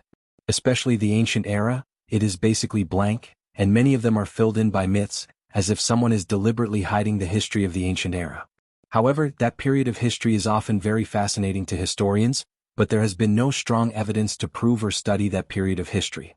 This painting gave me an idea. Perhaps this is the key to unlocking that magnificent and mysterious period of history. Professor Qi's eyes were shining, and his thirsty look made people unable to help but laugh. "Ancient era." Tang Jing subconsciously muttered. He remembered Qiyu 100 Change Star Lord. Weren't they people from the ancient era? They definitely knew about that history, and now Tang Jing's body had the heart of Qiyu. He also urgently wanted to know about that history. In addition, he was also a Skywalker, and Qiyu was also a Skywalker. How did Skywalkers come to be? What secrets did Skywalkers have? Modern people couldn't answer, but maybe if they traced back to the ancient era, they would be able to find something. "Are you interested?" Professor Qi asked. Tang Jing nodded. Where is the person who sold these antiques? Professor Chi's face darkened. Gone. Gone? Tang Zheng was disappointed. How can you let him go? This is a big discovery. Professor Chi said helplessly. I also asked Old Wei the same thing, but at that time he didn't completely discover the value of these antiques, so he didn't let the seller stay, and according to Old Wei the seller didn't come with good intentions. He was not a good person. Tang Jing didn't care. He himself was not a good person. Why would he be afraid of evil people? Since Old Wei has seen the seller, then let's go find him and see if we can find any useful information. Also, these antiques must be with him. I can also go and take a look, Tang Jing said impatiently. Professor Chi's face lit up with joy. Okay. The two of them immediately took the photos and rushed out, heading straight to Old Wei's imperial treasure house. At dusk, the two of them finally arrived at their destination. They saw Old Wei sitting at the door with his legs crossed and a cup of tea in his hand, looking at the people coming and going. There were still a few customers in the shop, but with the waiter taking care of them, he didn't need to worry about them. When he saw the two of them, Old Wei put down the cup of tea and quickly walked over. He couldn't help but look at Tang Zheng with joy. Young Master Tang, what a rare guest. Old Wei, you are wrong. We have been friends for more than 10 years. You are not as friendly to me as you are to Tang Zheng, Professor Chi joked. You're tuning in to the Dreamy Chapters YouTube channel. We're so grateful for your support, and don't forget to subscribe to join us on this incredible journey through captivating stories. Your generosity through donations truly makes a world of difference, as it's the primary source of revenue that allows me to expand and enhance this channel for you. Thank you from the bottom of my heart for being a part of this adventure.